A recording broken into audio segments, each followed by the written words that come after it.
ስርዓቶች ሁሉ ሲጠቅሙ የነበረው አሜሪካን ነው።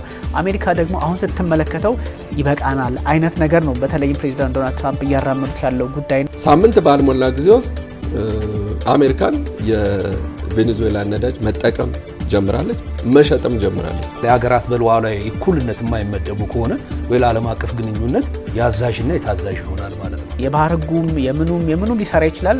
አሜሪካ ካልፈለገች የማይሰራ ህግ ያለበት ዓለም ነው። ባህር ዳር ላይ የሚገኙ ሉዓላዊ ሀገሮች በእነዚህ ህግጋቶች እስካልተደገፉ ድረስ ዓለም ወጥ አቋም እስካልያዘ ድረስ ህልውናቸው ሉዓላዊነታቸው ከባህሩ ላይ በሚፈነጠሩ አካላት በሙሉ ተጠቂ መሆን እድላቸው ከፍተኛ ይሆናል። ለምንድነው ትራምፕ በአንድ ጊዜ እንደዚህ ኃያል ሊሆን ይችላል? ፕሬዚዳንት ዶናልድ ትራምፕ ይሄ እንኳን እንዳይገርማችሁ ከፈለግን ከየትኛውም ተቋም ነቅለን እንወጣለን የራሳችን ተቋም የሚኖረን ብለው የሚያስቡ ሰው ናቸው። ግዛት ማስፋፋትም እንበለው ወይም አገዛዝ ብለን ብንል ድንበር የለሽ አይነት የፖለቲካ አመራርና የኃይል ግዛት እየተፈጠረ እንደሆነ ያስታውቃል። ብዙውን ጊዜ የሚሊተሪ አቅሞች መፈጠርና መጎልበት ጦርነቶችን ሲያስቀሩ ነው የዓለም ታሪክ የሚነግር።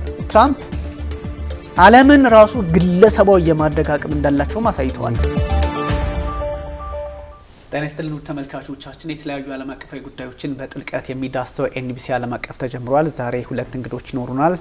አለማየሁ አሊ እንደዚሁም ደግሞ የዮብ ዘውዴ ከኛ ጋር አብሮ ቆይታ ያደርጋሉ። ተመልካቾቻችን የተለያዩ ሀሳቦችን እናነሳለን። በተለይም ዓለም ተበጥብጣለች ምንድነው የሚለውን እንደዚሁም ደግሞ ዓለም አሁን ያለችበት ስርዓት ምን ይመስላል የሚለውና በርካታ ጉዳዮችን ከሩሲያ ዩክሬን ውጥረትም እንደዚሁም ደግሞ ከፕሬዚዳንት ዶናልድ ትራምፕ በቬኔዙዌላና በተለያዩ አካባቢዎች በባህር ላይ የሚያስፈጽሟቸውን ጥቃቶች የተመለከቱ መረጃዎችን እናጋራለን። እንኳን ደህና መጣችሁ። እንኳን ደህና ቆየን።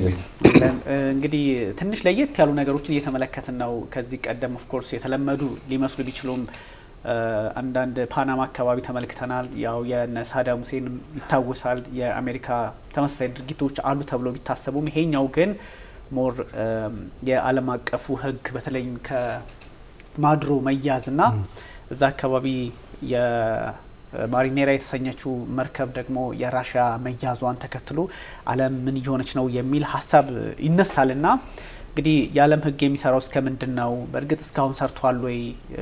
በሩሲያ ዩክሬን ጦርነትም ተመልክተናል። በመካከለኛው ምስራቅ ውጥረት ተመልክተናል። በጋዛ ጉዳይ ላይ የዓለም ሕግ ምን ላይ ነው ያለው የሚለውም በጣም በጥያቄ ምልክ ይነሳልና ለአንዱ የሚሰራ ለአንዱ የማይሰራ አንተ ስትፈልግ በሆነ አጋጣሚ የራስን ህግ ተጠቅመህ የዓለም አቀፍ ህግ ትተህ እርምጃ መውሰድ የምትችልበት አውድ እየተፈጠረ ነውና ኦፍ ኮርስ ከብሔራዊ ጥቅም አንጻር ሁሉም ነገር የሚቃኝ ሆኗልና ያ ምንድነው የሚለውን ደው ሰሞነኛው ትንሽ ዓለም ምንድነው ጥያቄ ተነስቷልና ከአሌክስ ልጀምር እስኪ።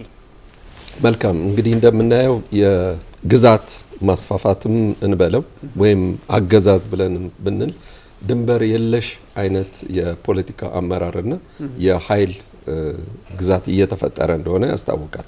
ይህ ደግሞ እስከዛሬ ድረስ በየትኛውም ዓለም ወይም በየትኛውም ርዕዮተ ዓለም ውስጥ እንዲህ አይነት አመለካከት ይዛ የተራመደች አንዲትም ሀገር አልነበረችም። ስለዚህ በፕሬዚዳንት ትራምፕ ጊዜ የተገኘ ነው። ይህ ደግሞ ማለት ገና ባለፈውም በቀድሞው ምርጫቸው ጊዜ ከጆ ባይደን በፊትም በነበሩ ጊዜ ትራምፕ ይሉ የነበረው አሜሪካን ትቅደም ነው። ስለዚህ አሜሪካን ትቅደም ማለት የሌላውን ፍላጎት በመጫንም ይሁን ባለመጫንም ይሁን ብቻ የአሜሪካንን የበላይነትና የኢኮኖሚዋን የምታስጠብቅበትን አካሄድ ለማድረግ ካሰቡት ነገር አንዱ ነው። አንዳንድ ጊዜም ስታየው ፕሬዚዳንት ትራምፕ እጅግ በጣም ፈጣን መሪም ስለሆኑና ምንም ነገር ለማድረግ ወደኋላ የማይሉ ናቸው።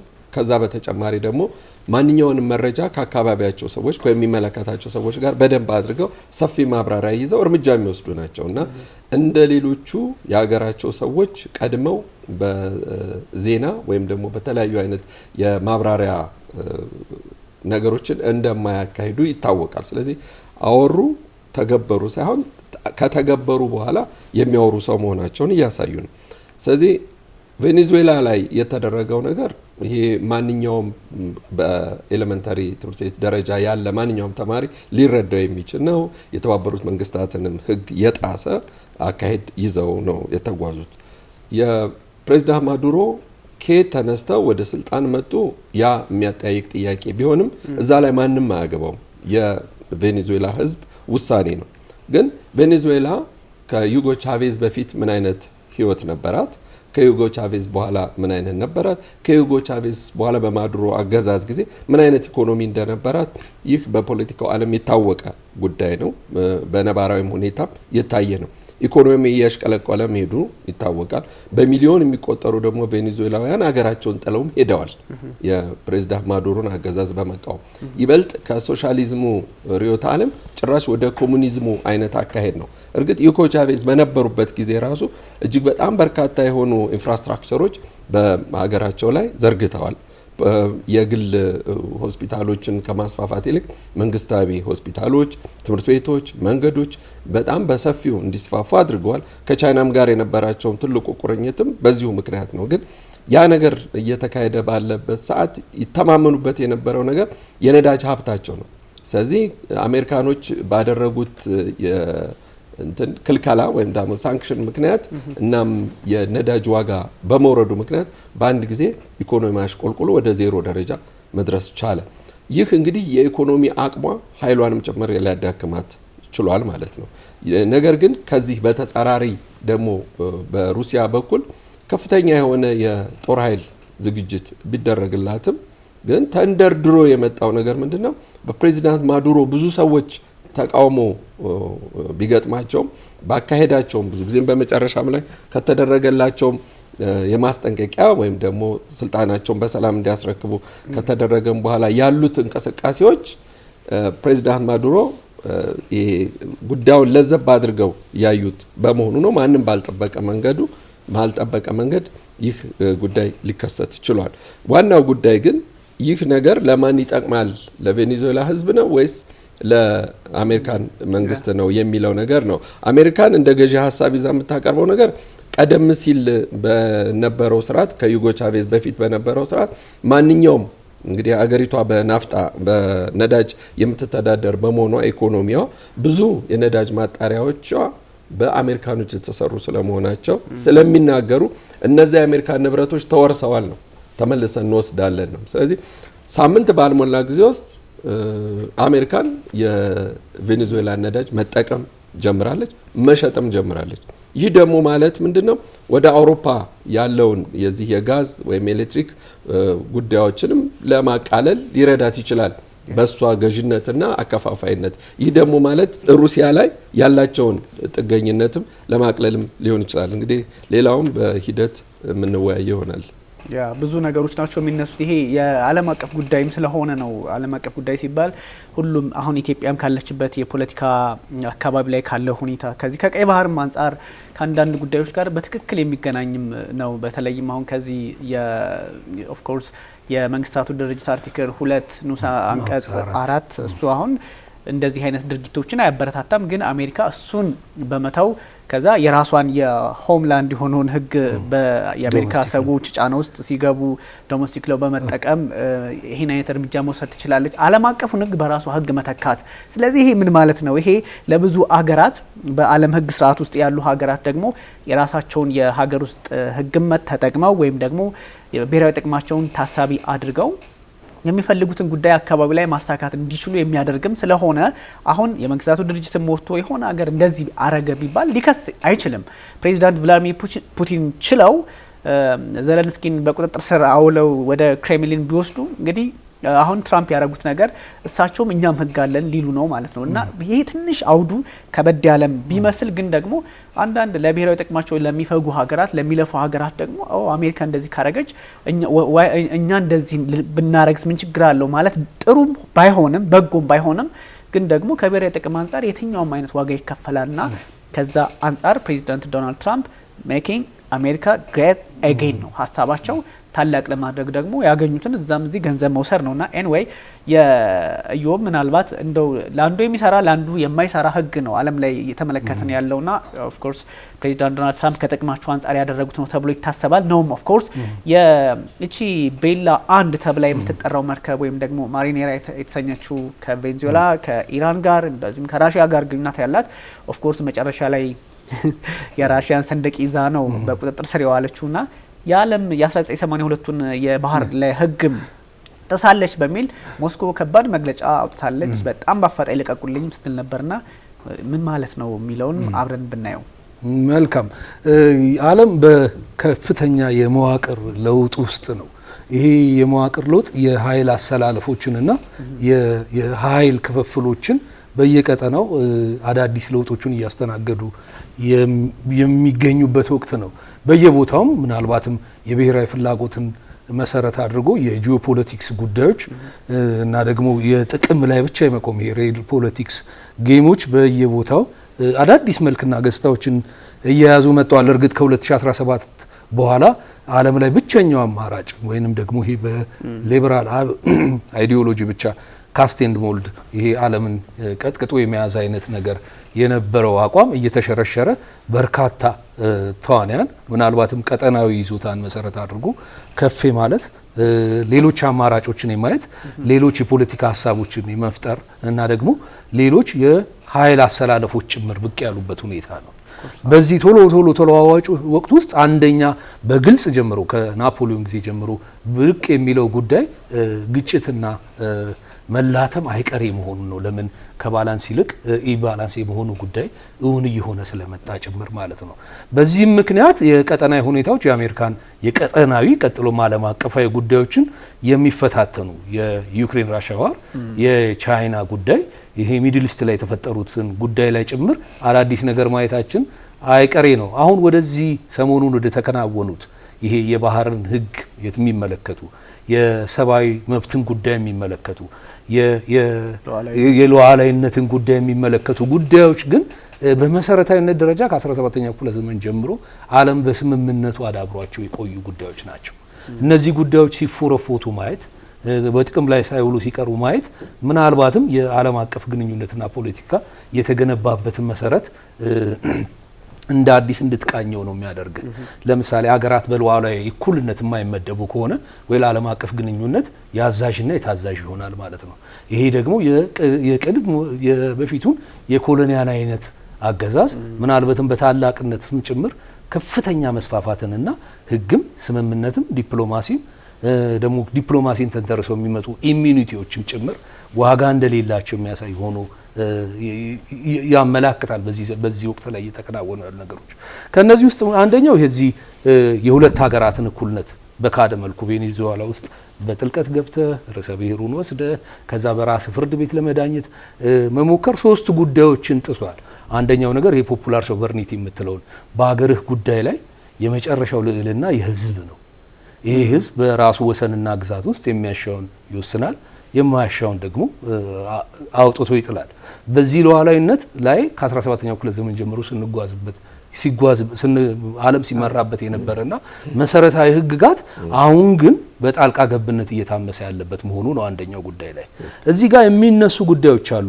የዲሞክራሲ፣ የልማት፣ የሰብአዊ መብት ጥበቃዎችን ልናደርግ ነው በጣልቃ ገብነት የሚሉ አካላት በሙሉ የማጭበርበሪያ ምክንያቶችም ሆኖ ታገኛቸዋለ። ለምን እነዚህ ብሩህና የሰው ልጅን ወደ ከፍታ የሚወስዱ ጉዳዮች ከተሰሩም ሊሰሩ የሚችሉት አገርና መንግስት ውስጥ ተዋናያን በሆኑ የፖለቲካ አክተርሶች ብቻ ነው እንጂ ምናልባት ይሄ ኤክሶጀኒክ ከሆነ ከውጪ እንደምታመጣው ጫማ፣ ከውጪ እንደምታመጣው ኤሌክትሮኒክስ፣ ከውጪ የመጡ ተዋናያን አገርህን በኩልነት በተሳታፊነት እነዚህም ሰብአዊ ጉልምስናዎች ውስጥ ያደርሱናል ማለት የሚታሰብ አይሆንም። ስለዚህ ዓለም ከማይደራደርባቸው ጉዳዮች ውስጥ አንዱ ይሄ የፖፑላር ሶቨርኒቲ ጉዳይ ነው። ሁለተኛ ደግሞ ይሄ የዲፕሎማሲ ኢሚዩኒቲን ጉዳይ ነው። ከመካከለኛው ክፍለ ዘመን ጀምሮ ሲሰራበት የነበረው ለምን ርዕሰ ብሔርም ይሁን የአገር ሪፕሬዘንታቲቭ እና ዴሌጌቶች የዲፕሎማሲ ኢሚዩኒቲ አላቸው በዓለም የዲፕሎማሲ ህግ አሰራር። ያንን ጥሰ በራስ ህግ ላይ ለመዳኘት መሞከር ሁለተኛው የጉዳዩ ስህተት ይሆናል። ሶስተኛው የሉዓላዊነት ክብርና የዌስትፋሊያ ፒስ አኮርድን በተመለከተ ነው። አገርና መንግስታት በየትኛውም የኢኮኖሚ ደረጃ በየትኛውም እርከን ላይ ቢገኙ እንኳን የሉዓላዊ ክብረታቸውና በሰንደቅ ዓላማቸው እኩል የመሆን ጉዳይ የዓለም ወሳኝ የፖለቲካ መርታ ነው። ከነዚህ ውጪ የሆኑ ግን ብሔራዊ ፍላጎቶችን ለመሻት መሞከር የሁለተኛው ዓለም ጦርነት አይነት ትንቅንቅ ውስጥ እንዳትገባ የሚያግዱ ይሆናሉ። ግን ሆኖም እነዚህ ሁሉ ሆነው ደግሞ ብሔራዊ ፍላጎትን ለማሳካት የሚሻለውና የተሻለ ጥምረትን ሊፈጥርልህ የሚችለው ስምምነት ያላቸው ጉዳዮች ላይ፣ ስምምነት ያለው የፖለቲካ ስርዓት ላይ፣ የቀጠናዊ ጉዳዮች ላይ ያለህን አቅም በትክክለኛ የዲፕሎማሲ መሰረት ላይ መጣር ስትችል ብቻ ይሆናል። ከዚህ ውጪ ሁሉ ያሉ ጉዳዮች ምናልባትም ሪስፖንሲቢሊቲ ኦፍ ስቴት ክራፍት ይሄ የሀገርና መንግስታት ሄዶች ከኖርማሉ ዜጋ በተለየ የሚኖራቸውን ኃላፊነት ዝቅ አድርገህ ከመገመት የሚመጣ ይሆናል። ሆኖም ግን ዓለም በአሁኑ ወቅት እነዚህ ሁሉ መሆን ያለባቸው ግን እየሆነ ያለው በተቃራኒ ቢሆንም የተሻለውና ወደ ተሻለ ምናብ ወደ ተሻለ ዓለም ሊፈጥር ሊወስደን የሚችለው ምናልባትም ቅድም ለመጠቃቀስ የሞከርኳቸው ጉዳዮች ናቸው። ወደ በኋላ ላይ ሞቅ እያለ ሲመጣ እንግዲህ እየጨመርኩ መጣል። ልክ ነው። እንደዚህ አይነት ነገሮች አሌክስ መጀመሪያ ላይ እንዳነሳው ነው። የአንድን ሀገር መንግስት ገብተ ፒክ ማድረግ ምንም ዓለም አቀፍ ሕግም መጥቀስም ማወቅም ምንም ላይፈልግ ይችላል። በቃ ጀስት ይሄ እንትን እንደሆነ ይታወቃል። ግን ምናልባት እንደው ለብዙ ዘመናት ሲገነባ የመጣውን ከ17ኛው ክፍለ ዘመን እንደዚህ እያለ እንደው ሌላውን ትተን ከሁለተኛው የዓለም ጦርነት በኋላ የመንግስታቱ ድርጅት ከተመሰረተ በኋላ ያለውን የዓለም ስርዓትና የተቀመጠበትን መንገድ እንኳን ስንመለከተው እንደዚህ አይነት ነገሮች የሚበረታቱ አይደለም። ግን ፕሬዚዳንት ዶናልድ ትራምፕ የዓለም ስርዓት ዓለምን የምትመራው አሜሪካ እንደሆነች የሚረዱ ሰው ናቸው። እንደዛም ሆኖ ግን አሜሪካ ከዚህ በኋላ መምራት የማትችልበት ደረጃ ላይ ሊደርስ ይችላል። የዓለም ስርዓት እየተናደ ነው። እነ ቻይናና እነ ሩሲያ ስጋት እየሆኑ መጥተዋል። ስለዚህ አዲስ ለውጥ ያስፈልጋል የሚል አቋም ያላቸው ሰው ሆነዋልና ቀደም ሲል በገና ካምፔን ላይ እያሉ ነበር እንደዚህ አይነት ሀሳብ አሜሪካ ከብዙ ዓለም አቀፍ ተቋማት ትወጣለች። እንዲያውም ወደ 66 የሚሆኑ ዓለም አቀፍ ተቋማት ከመንግስታቱ ድርጅት ጭምር አንዳንድ ቦዲዎችም ከነሱም የመውጣት ውጥን ይዘዋልና ይሄ ሁሉ የሚያሳየው ምንድነው? አሜሪካ አሁን ሌላ መንገድ ያስፈልጋታል ብሎ ያሰቡ ሰው ናቸውና ሜቢ ከዚህ ከራሳቸው የፖለቲካ ጥቅም አንጻር ከማጋ ፕሮጀክት አንጻር የሚሄዱባቸው ርቀቶች እንደሆኑ ታሳቢ ይደረጋሉ። እንግዲህ ከ30 እስከ 50 ሚሊዮን በርሜል ነዳጅ እንግዲህ ትሰጡናላችሁ፣ ግዴታችሁ ነው።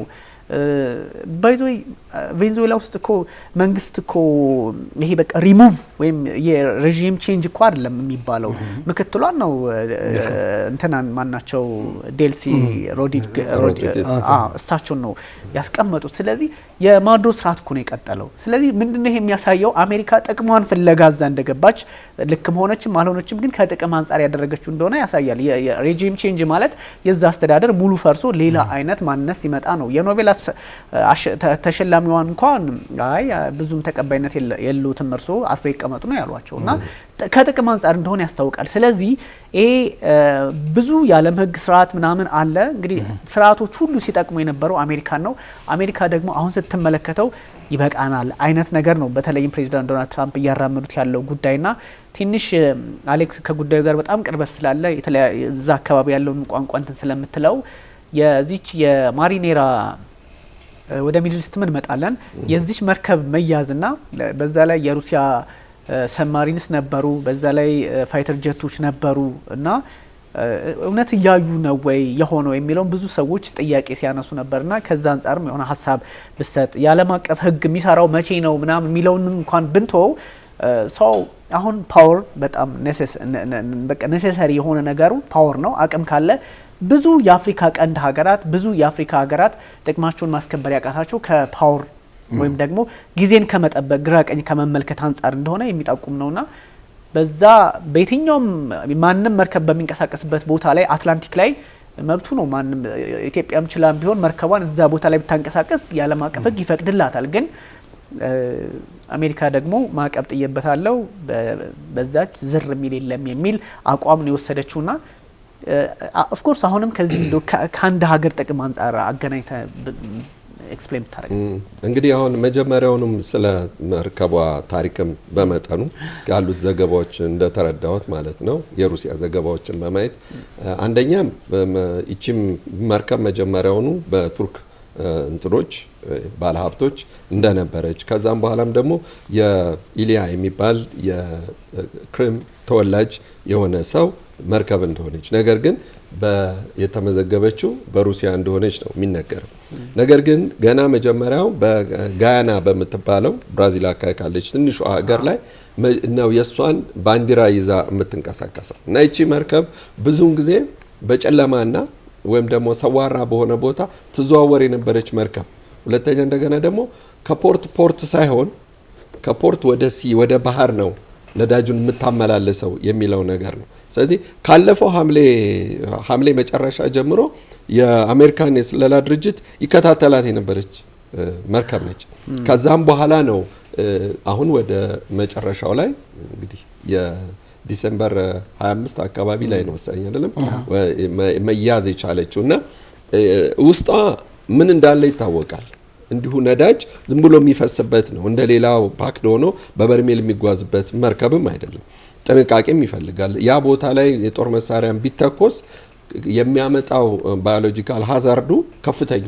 ስለዚህ በጣም ጥንቃቄ ያስፈልጋል። ስለዚህ አሁን ሩሲያ ከአሜሪካን ጋራ ዲፕሎማሲ በሆነ ጉዳይ ነገሩ ሊወያዩበት ይችላሉ እንጂ ቀድሞውኑ አሜሪካን ጉዳዩን ወደ ፍርድ ቤት ያመራችው ስለሆነ ኢቭን የፕሬዚዳንት ትራምፕ እንኳን ራሱ ውሳኔያቸው እንኳን ይተመለስ ብለው ቢባል የአሜሪካኑ ፍርድ ቤት ሊቃወም ይችላል ይህ ነገር ማለት ነው። ስለዚህ አሁን እዚህ ጋር ያለው ኃይል በማን ነው ሲባል በአሜሪካን ከፍተኛው ፍርድ ቤት እንደሆነ ይታወቃል።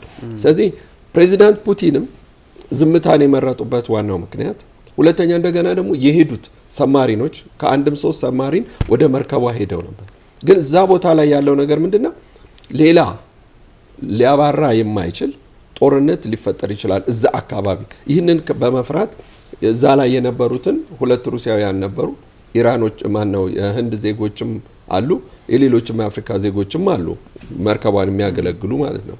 ስለዚህ የነበሩትን ሰዎች በነፃነት ከካፕቴኑ ውጪ ያለውን እና ጥቂት አስቀርተዋል። ሌሎቹን ግን ወደ ሩሲያ መመለስ ችለዋል። እዚህ ጋር የሩሲያ ሀያልነት የሚታይበት የማይታይበት ነው የሚለው ነገር ብዙም ጊዜ በፖለቲካ ሊጠቀሙበት የፈለጓሉ እነ ፈረንሳይ እነ ጀርመን እነ ዩክሬንን ጨምሮ ማለት ነው። ይህ መልካም አጋጣሚ ሆነ ማለት የሩሲያን ደካማነት ሊያሳይ ይችላል ነው አይደለም። እዛ ቦታ ላይ መጀመሪያ የነበረው ባንዲራ ምንድነው? በኋላ እንደገና ደግሞ የተጻፈውስ ደግሞ ቀቡት የተባለው እንደገና ደግሞ የሩሲያን ባንዲራ ነው። ይሄ በመቀባትና ባንዲራ በማውለብለብ አይደለም። ትንሽ አስቸጋሪ ነው ይባላል የባህር ሕግ። ነገር ግን አሁን ባህር ላይ የሚፈነጩት እነማን ናቸው ቢባሉ አሜሪካኖች፣ ፈረንሳዮች፣ እንግሊዞች ናቸው ጀርመኖችን ጨምሮ ማለት ነው። ስለዚህ እነዛ ሀገራት የኔቶ አባል ሀገራት እስከሆኑ ድረስ ዶሚናንሱ ወይም ደግሞ ይሄ ተጽዕኖውን ነገር እየጨመረ ይመጣል በማለት በሩሲያ ላይ። ስለዚህ ቻይናን ብትሆን ሩሲያን ብትሆን ይህንን መርከብ ለማስለቀቅ የሚችሉበት አንደኛውና ብቸኛው መንገድ ብቻ የዲፕሎማሲ መንገድ ነው ተብሎ ነው የሚታሰበው። ከዛ በተጨማሪ ግን አሁን ላለው በሚቀጥሉት ጊዜያቶች የሩሲያ ሀያልነቷን ለማሳየት በምሳሌ በትናንትናው ዕለት አሬሽኒክ ተተኩሷል። ልቮቭ ከተማ ማለት ከአውሮፓ ድንበር 70 ኪሎ ሜትር ርቀት ላይ የምትገኝ ከተማ ነች። እዛ አካባቢ ላይ ያለው እስከዛሬ ድረስ ታይቶ የማይታወቅ እጅግ በጣም ከፍተኛ ፍንዳታ፣ በጣም ብዙ ነገሮች ወደ 6 ኢላማዎች ናቸው የተመቱት። እንግዲህ አሬሽኒክ አንዴ ሲሄድ 6 ኢላማዎች ነው ያሉት። 6ቱም የራሳቸው ጂፒኤስ አላቸው። በዛ መንገድ ያንን ሊያወድሙ ችለዋል። እና ይህ ደግሞ ሌላ መልእክት ነው ሀያልነትን ለማሳየት። ስታየው ኃይልን ለማሳየት የሚጠቀሙበት ነገር እጅግ በጣም ይረቀቃል። ስለዚህ አሁን ፖለቲካ መስመር አለ ግጭቱን ለማርገብ የሚሄዱበት፣ የሚሊታሪ ኃይል አለ ሀያልነታቸውን ለማስጠበቅ ማለት ነው። ስለዚህ እነዛም እንትኖቹም ኮማንዶቹ ካዩ በኋላ የሚፈልጉትን ነገር ከፈትሸው ከወረዱ በኋላ ትተውት ሄዱ። አሁን መርከቧ ባዶ ነች። በትንሽዬ መርከብ ነው እየተነዳች የምትሄደው። ይሄ አንድ ህፃን ልጅ አንድን እንትን ሰንጎ በሬ ይዞ እንደሚሄደው አይነት ነገር ማለት ነው። በሬ አፍንጫው ላይ ከተሰነገ የትም ሊሄድ አይችልም እና ማንኛውም ህፃን ልጅ ይዞ ሊሄድ የሚችል ያችንን መርከብ እንደዛ አድርገው ነው ሊጠቀሙበት የቻሉ። ስለዚህ የኃይል ማሳያ አይደለም ይህ የመርከቧ መያዝ ማለት ነው። እዚህ ትንሽ ውስብስብ የሆነውን ነገር ሊቀለል የሚችልበትን መንገድ ነው። ከዛ ውጪ ባለው ነገር ግን አሁንም ቢሆን የዩክሬንና የሩሲያ ጦርነት ወደ ማብቂያው ነው ሲባል እየጨመረ ጉዳዩ እየጨመረ መምጣቱ ኃይሉ ወይም ደግሞ እየተባባሰ መምጣቱ ደግሞ ከዚህ መርከብ ጋር አብረው የሚያያይዙትም ሌላ ጉዳይ አለ። ምክንያቱም አሁንም ቢሆን በድሮን በጣም ከፍተኛ የሆኑ ጉዳቶች በመርከቦች ላይ እየደረሰ ነው። በቅርብ ጊዜ በዛ በሰንፍላወር ዘይት ላይ ቱርክ አካባቢ ድንበር ላይ የተቃጠለውን አይተናል። በጣም ብዙ ባዮሎጂካል ሃዛርድስ የተፈጠሩበት አጋጣሚዎች ነበሩና ከሞላ ጎደል ይሄንን ነው ሊመስል የሚችለው ከመርከቧ ታሪክ ጋር በተያያዘ። አዎ የመርከቧ ትንሽ እንትኖችም አሉት። ይሄ ሻዶ ፍሊት ወይም ደግሞ ብላክ ፍሊት የሚባለው አለ አይደለ? መርከቦች በአንድ ሀገር ማዕቀብ ያው ኦፍ ኮርስ አሜሪካ ማዕቀብ ስትጥልባቸው እነሱ እኮ አካሄዳቸውም አንድም ይቅርታ አቋረጥኩ ጂፒኤሳቸውንም አጥፍተው ነው የሚሄዱት። እንዳልኩ መርከብ ላይ መሀል ውቅያኖስ ላይ ነው እንግዲህ ሰሜን አትላንቲክ ላይ ነው አይደለም የተገኘችው እንትኑ ላይ መሀል መንገድ ላይ ሆነው ነዳጃቸውን ማውረድ ይችላሉ፣ የሚያስፈልጉትን መጨረስ ይችላሉ። ይሄ ልክ እንደ ተራ አማርኛ መቀሸብ የሚባለው አይነት ነገር አለ አይደለም።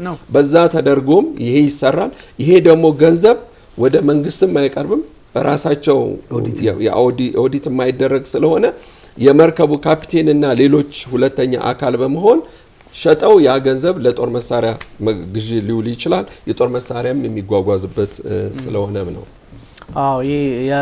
ትንሽ መርከቧ አሳዛኝ ናት። ትንሽ በጣም ዋጋ ከፍላለች። የኪያት ኤንድ ራት አይነት ነገር ነበረ፣ የድመትና አይጥና ድመት አይነት ነገር እና ይሄ ትንሽ ሻዶ ፍሊት ወይም ደግሞ ይሄ ብላክ ፍሊት የሚባለው አሌክስ በደንብ ኤክስፕሌን እንዳረከው ማዕቀብ ሲጣልብህ በአሜሪካም ወይም በሌላ ሀገር ኦፍ ኮርስ አሜሪካ ናት ሞር ዶሚናንትሊ ከሱ ማዕቀብ ለማምለጥ ሰንደቅ ዓላማ እየቀያየርክ ጂፒኤስ እያጠፋ ከዛ ደግሞ የሌላን አገር ሰንደቅ ዓላማ በመቀበል እንደዚህ እያደረክ የምትሄድበትና ማምለጥ ነው። ከዛ ሳንክሽን ማምለጥ ነው። ደን ወደ አይስላንድ ተቃርባ ነበረ። እዛ አካባቢ ላይ ነው የያዟትና ትንሽ የሩሲያ ሰንደቅ ዓላማ ታውቃለህ አሌክስ፣ ያው የሩሲያ ሰንደቅ ዓላማ ባለበት ኦፍ ኮርስ ከሄሊኮፕተር ወርደው ልክ በዚህ ልክ ዳይሬክተሮቻችን በሚያሳዩ ልክ ነው ኮንትሮል ያደረጓትና እዛ ላይ የነበሩት ሰብማሪኖች ሩሲያ ፋይተር ጀቶቹም ነበሩ። ሶዋት የሚለው ዜጎቻቸውን በዛ ልክ ፒስፉሊ እንግዲህ ያስመለሱበት መንገድ አሌክስ እንዳልከው ከሆነ ዳስ ፋይን ዲፕሎማቲካሊ ሆኗል ነው። ግን እኛ ኮንሰርናችን ኦፍ ኮርስ ሩሲያና አሜሪካ ጦርነት ውስጥ እንደው በቅርቡ ይገባሉ ተብሎ አይታሰብም። ሁለት እብድ መሪዎች ከሁለቱ አገራት ካልመጡ በስተቀር በጤነኛ አስተሳሰብ አይገቡም። የሚመጣው ሜስ መቼስ እንትና አይደለም ግን የአሜሪካን አቅም ማይትነስ ምንም በቃ ጥርጥር ውስጥ አያስገባምና ይሄኛው ሜቢ የባህር ህጉም የምኑም ሊሰራ ይችላል። አሜሪካ ካልፈለገች የማይሰራ ህግ ያለበት ዓለም ነው። ኦፍ ኮርስ ራሷ ቁጭ ብላ ያጸደቀችውን አፈረሰችውም እየተባለች ስትተቻለች። ግን ደግሞ ፕሬዚዳንት ዶናልድ ትራምፕ ይሄ እንኳን እንዳይገርማችሁ ከፈለግን ከየትኛውም ተቋም ነቅለን እንወጣለን የራሳችን ተቋም የሚኖረን ብለው የሚያስቡ ሰው ናቸውና ከዚህ አንጻር አብሮ ቢታይ ሜቢ ግን ትንሽ አሜሪካ አሁን ይሄ ሚድተርም ኤሌክሽን አለባት። ሚድተርም ኤሌክሽን ብዙ ሰው እንደ ቀለል አድርጎ ያዋል ፕሬዚዳንት ስለማይቀይር ነው፣ ግን ውሳኔ ይቀይራል። ሚድተርም ኤሌክሽን 435 መቀመጫ ያለውን የታችኛው ምክር ቤት አባላትን የሚቀይር በየሁለት ዓመቱ አይደል የሚቀየሩት እነሱን የሚቀይሩ 34 ወይ 33 ግዛቶች ደግሞ ጋቨርነርስ የሚመርጡበት ነውና በአሜሪካ ፖለቲካ ላይ ትልቅ ለውጥ የሚያመጣ ነው። ፕሬዚዳንት ዶናልድ ትራምፕ እዚህ ላይ ሚስ ቢያደርጉ ከፕሬዚዳንትነታቸው ኦፍ ኮርስ አይነሱም። በሴኔቱም ከፍተኛ ድምጽ ስላላቸው ሴኔቱ የላይኛው ምክር ቤት በየ6 ዓመቱ ስለሚመርጥ ግን ታችኛው ምክር ቤት ላይ 435ቱ ላይ ከተበለጡ ምናልባት የድምጽ መጣጣል ሊመጣ ይችላል። አሁን ሁለቱንም ነው ኮንትሮል ያደረጉት። ምን ሆናሉ ብለው ይሰጋሉ፣ ኢምፒች ይደረጋሉ፣ ፕሬዚዳንታዊ ክስ ይመጣብኛል ብለው ያስባሉና ይሄ ሁሉ ማተራመስ የአሜሪካን አቅም ማሳየት ፍላጎታቸውን የማሳየትም ከሱ አንጻርስ ምን እንደምታለው የሚለውን እንድናየው ፈልጋለሁ። ከዛ ውጭ ደግሞ ትራምፕ ዓለምን ራሱ ግለሰባዊ የማድረግ አቅም እንዳላቸው ማሳይተዋል።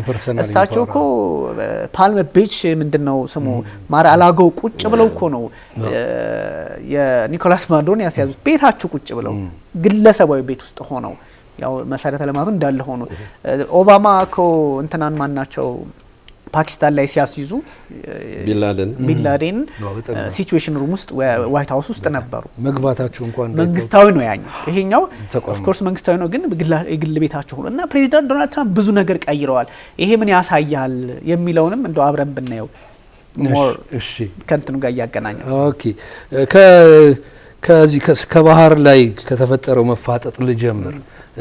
አሁን ቅድም እንደተብራራው የባህሩ ሁኔታ የመርከቧ ባለቤትነት የነበረችበት ሁኔታ ጉዳዮች ሁሉ በየቦታው እየተነገሩ ያሉበት ሁኔታ ነው ያለው። ግን ገላጋዩ ሀሳብ የትኛው ነው ትክክለኛው? ወይዘር ፓወር ነው ትክክለኛው ወይንስ ደግሞ እውነት በሁለተኛው አካላት ውስጥ ጭምራ አለ የሚለው ይመስለኛል። ስለዚህ ስለ ባህር ጉዳዮች ስንነሳ ትልልቅ ናቪጌሽኖችን ያደርጉ የነበሩት 17ኛው ክፍለ ዘመን ላይ እንግሊዞች ናቸው። ከዛ በኋላ ልማዶች ወደ ህጋዊ እየሆኑ መምጣት ሲጀምሩ ብዙ ልማዶች በዓለም አቀፍ ህግና ስምምነትና ፖለቲካ ውስጥ ጭምር እየታከሉ መጣው የዓለም የውሃ ህግ ሆነዋል። በእነዚህ ውሃ ህጎች መተዳደር ምናልባትም ጤናማ ገንቢና የዓለም የፖለቲካ ስርዓትን ወደ ተሻለ የሚቀይር ሲሆን ከውሃ ህግጋት ማለትም እስከምን ድረስ የምን ሀገር ንብረት ነው እስከምንስ ድረስ ደግሞ የሆነ ሀገር ሉዓላዊነት አይደለም ይሄ ሎው ኦፍ ዘ ሲ የምንለው ጉዳይ አብሮ የሚነሳ ይሆናል።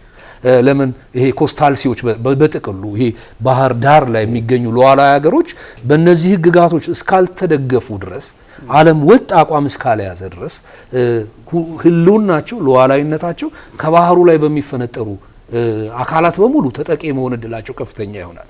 እነዚህ ከባህር ላይ የሚያጠቁ አካላት ደግሞ በዓለም አቀፍ ሉዓላዊ ህጎች ሁሉ ጠርንፈ እንዳታያቸው ምናልባትም ነን ስቴት የመሆን እድላቸው ከፍተኛ ነው።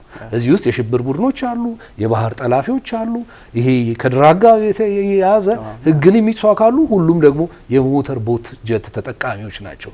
ስለዚህ መንግስታት ከሚደራደሩበት ጉዳዮች ውስጥ አንዱ የኔ ባህር መርከብ ማለፍና መጓዝ ስትጀምር የትኛውን ህግ ትሳለች የትኛውንስ ህግ አልጣሰችም የሚለው ነው ወሳኙ ጉዳይ። ከነዚህ ህግጋቶች ሁሉ መተላለፍ ግን ጉዳቱን ከፍ እያደረገ ይሄዳል። ለምሳሌ ዓለም ኤስአይ ዩኒት ብሎ የተስማማባቸው የሜትር የግራም የኪሎግራም ጉዳዮች አሉ። እነዚህ መሳነፍ ቢከተሉ ዘ ሆል ኤዲፋይስ ኦፍ ሳይንስ የሳይንስ መዋቅሮች ሁሉ አብሮ ይፈርሳሉ። ማህበራዊ መናጋት ውስጥ ነው የሚቀጥል። በተለይ በዚህ ወቅት ደግሞ ሁለቱም ለሀያላነት በሚገዳደሩበት ወቅት ደግሞ በመሃላቸው የምታልፍ ትንሽዬ ንፋስ እንኳን ወደ ከፍተኛ ጫና ውስጥ የምትከትባቸው ጉዳዮች ይኖራል።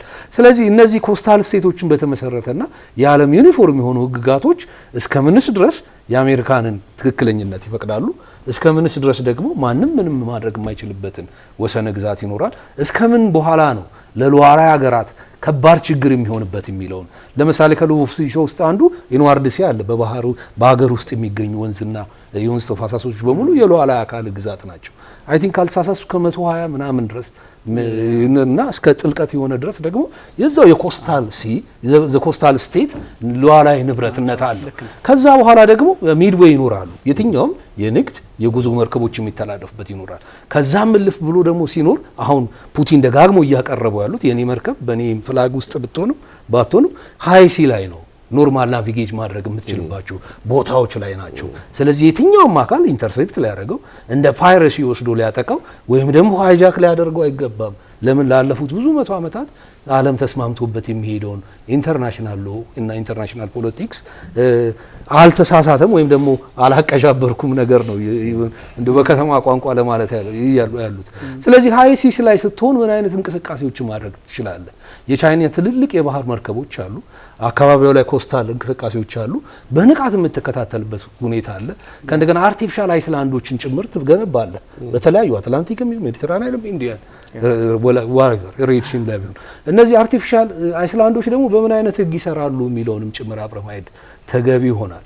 አሁን እንደ ራሽያ ከሆነ የመርከቧ እንቅስቃሴ ሃይ ሲ ላይ እስከሆነ ድረስ ወደ ኮስታል ስቴት አደጋ ውስጥ ሊከት የሚችል ሉዓላዊነትን ሊጣረስ የሚችል ወይም ደግሞ ኢንተርናሽናል ሎውን የሚጣረስ ምንም አይነት ምክንያት የለም ነው። ሆኖም ግን ይሄ ፕሪቴክስትም የመሆን እድሉ ከፍተኛ ነው። ምናልባትም ሽፋን ሆኖ ለመቅረብ ብቻ የሚሆነው ጉዳይ ነው ከባድ የሚያደርገው።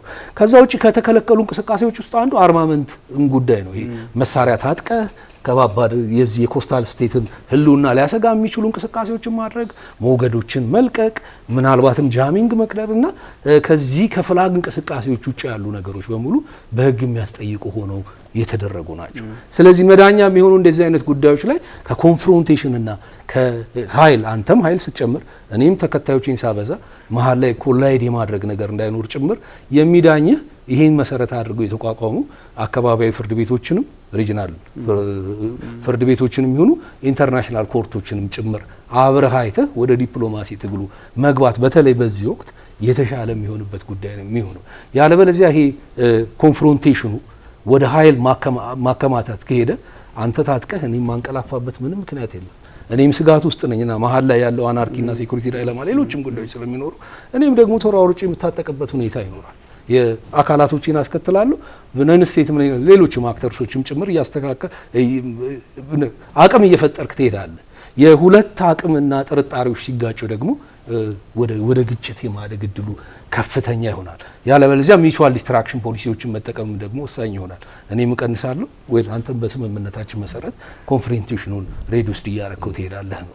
እዚህ ላይ አንድ የትራምፕን የብሔራዊ ናሽናል ስሜቶች ማየት ተገቢ ነው እና ኢንዲቪጁዋል ፐርሰናል ፓወር የሚባለው ላይ ከቢሮክራሲ ቼን ከሆነ ቢሮክራሲ ህዝብን ከሚያሳትፉ ውሳኔዎች ይልቅ ውሳኔውን ከወሰንኩ ሪስኩን ከወሰድኩ በኋላ ህዝቡ ማወቅ አለበት የሚለውን ይሄ ቱ ሎወር ዘ ቼን ኦፍ ኮማንድ የሄዱበት ምክንያት ነው። እዚህ ላይ በአገር ብሔራዊ ፍቅር ውስጥ በጣም የነደዱ ብዙ መሪዎች የሚያደርጉት አይነት ሆኖ ታገኘዋለህ። ይሄ የሜኪንግ አሜሪካ ግሬት አጌን የሚሉ አንዴ ቢሃይንድ ዘ ግሬትነስ ይሄ ጤናማ ከመሆን በላይ ብሔራዊ ፍቅርን አግዝፎ ማየት ዓለም ላይ ብዙ ጊዜ ዲስትራክሽንን ሲፈጥር በሁለተኛው የዓለም ጦርነት ላይ ሂትለር ህዝቡን በጣም እንደሚወድ ይናገር ነበር። በዛ ደረጃ አይደሉም አክቹዋሊስታቸው።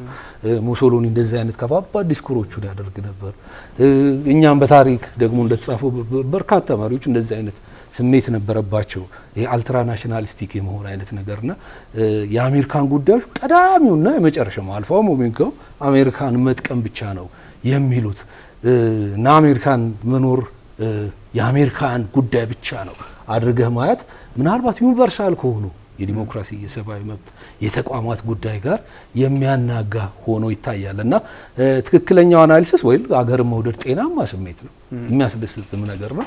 ግን ጤናማነቱን ጠብቀህ ደግሞ ለህዝብህም ምናልባትም ለሌላው እንኳን ዓለም ይደረሳል ተብሎ ባይታሰብም ቀዳሚው ነገር ግን ከሁሉም ግጭቶች ጋር በቀነሰ መልኩ አቅምህን ወደ ህዝብህ ህልውናና ጥቅም ላይ መሰረት ማድረግ ስትችል ብቻ ነው ቶኑን ሬዲዩስ እያደረግከው የምትሄደው። ለምን የግሬትነስ መፈክሮች በሙሉ ያሰጉኛል። እኔ ማንም አውዳሚነት ሲከናወንባቸው ታያለ። ምናልባትም ይሄ የሊበራል ሶሳይቲ በጣም ከሚኮራበት ሰክሰሶች ውስጥ በተለይ ብሪትንንም ጨምሮ ሌሎች አካላትን ጨምሮ አንደኛው ነገር ምንድነው? የለም ይሄ ጭፍን ያለው የሀገረ ብሔር ፍቅር ውስጥ መስከርና በዛ ዛር ውስጥ መገኘት ሳይሆን ክሪቲካል ሆኖ የሀገርን የፖለቲካና የኢኮኖሚ ጉዳዮች ክሪቲካል አናላይዝድ እያደረገ በሌሎች ተጠቂነት ስንጠቃኛ በራብ እየኖርን በቨርሳይል ፒስ አግሪመንት እንግሊዞች ግን ዳብረዋል የሚል የጀርመን ብሔረተኝነት አይነት ስሜቶች አሉ። እኚኝ ማለት ሳይሆን ክሪቲካሊ ኦብጀክቲቭሊ ሳይንሱ መሰረት አድርገ ፖለቲካዊ ውሳኔ ምን ያህል ብሔራዊ ዳቦችን ማከማቸት ይችላል፣ ምን ያህል የስራ አጥ ቁጥርን መቀነስ ይችላል፣ ምን ያህል በየገበታችን ላይ ከብሔራዊ ዳቦ ላይ ደርሶናል የሚሉት የፖለቲካል ኢኮኖሚ ካልኩለሶችን አጣፍጣ አሳመረ የመስራት ከብሔራዊ ስሜት ውጪ መውጣትን ይጠይቃል። ዛስ ዋይ ግሬትነስ መመስረት ያለበት ታላቅነት እየተመሰረተ የሚመጣው። ከዛ ውጪ ግን በድፍን ባለ ብሔራዊ ስሜት አንዳንድ ኮሎኔል መንግስቱ ላይ ታዩ እንደነበሩት አይነት ልትወድ ትችል ይሆናል። ግን ምናልባት ሁሉንም ዲሲደንትና ክሪቲካል የሆኑ ድምጾችን በሙሉ አፈነህ ግን ብሔርህና ሀገርህን ልታድነው አትችልም እና አይነቱ ብዙ ነው። የዚህ የናሽናሊዝም ዛርና ብዙ ነው፣ ክሪቲካል ከመሆንም ጭምር ጋር ይያያዛል። አንድ ነገር እዚሁ ጋር ወደሚቀጥለው ከመሄዳችን በፊት ለማለት ፈልገው ትራምፕ ወደዚህ ወደ ቬኔዙዌላ ላይ የወሰኑትን ሚሽንና ሁኔታዎች ስትመለከት አንድ ሌላው አጠራጣሪ የሚያደርገው ጉዳይ አለ። የፖለቲካና ኢኮኖሚ ግንዛቤዎቻቸው ናቸው። ለምሳሌ የኛ ካምፓኒዎች ይገባሉ፣ ኦይሉን ኤክስትራክት እናደርጋለን፣ ከዛም ምንም ጥጋብ ይሆናል አይነት የሚል አይነት በኔ ትርጉም በኔ ገዳዳ ትርጉም የሚል አይነት ነገር አድርገዋል። እዚህ ላይ አንድ ነገር መረዳት ተገቢ ነው። የገበያ ጉዳዮች የኤምኤንሲና የፖለቲካል እና ማርኬቶች ጉዳይ የኢኮኖሚ ጉዳዮች የስቴትን ያህል ዘለቄታዊ ጥቅምን በዓለም የሰው ልጆች ታሪክ ውስጥ ፈጥረው አያውቁም። ማርኬት የቅርብ ጊዜ ጉዳይ የማቴሪያል ጉዳይ ሲሆን ምናልባትም ስቴትና የማስቀጠል ግን ስሜታዊ ባህላዊና ከሁለንተናችን ጋር የሚያዝ ሆኖ የሚገኝ ነው። ኤምኤንሲዎች መልቲናሽናል ኮርፖሬሽኖች ገብተው ከዛ በኋላ ደግሞ ፕሮፊት ሰርተው የተወረረው ሀገር ኮት ኢኮኖሚው ያድጋል ሳይሆን የሀገረ መንግስት ታሪክ ከዚህ ከማርኬት ታሪክ የላቀ በሰው ልጆች ውስጥ ታማኝነት በሰው ልጆች ውስጥ ተጽዕኖ የመፍጠር የሰው ልጆችን ስሜት ሰብስቦ መሄድ አገር ተወረረ ስትባል ምን ያህል ልትደናበር ነው የአገር ብሔራዊ ጥቅም ተጠብቋል ስትባል ደግሞ ኩራትህን የመጨመሩን ጉዳይ ቀዥበርበር አድርገውታል። ማርኬት የቅርብ ጊዜ ጉዳዮችን ማሟላት የሚችል ግን ደግሞ ትራንስ ባውንደሪ የሆነ ጉዳይ ቢሆንም ስቴት ግን ከዛም ያልፍ ከ1648 ጀምሮ እስካሁን ድረስ አገርና መንግስት የዲፕሎማሲ የኢኮኖሚ ሌላም ጉዳዮችን እየከወኑ መቆጠራቸውን ስትመለከት ከሰው ልጆች የፖለቲካ ግኝት አንዱ the questions of state ነው። ያንን በማርኬት ለመቀየር መሞከር ብዙ ስሜቶችን የሚጎዳ ሆኖ ነው የምታገኘው።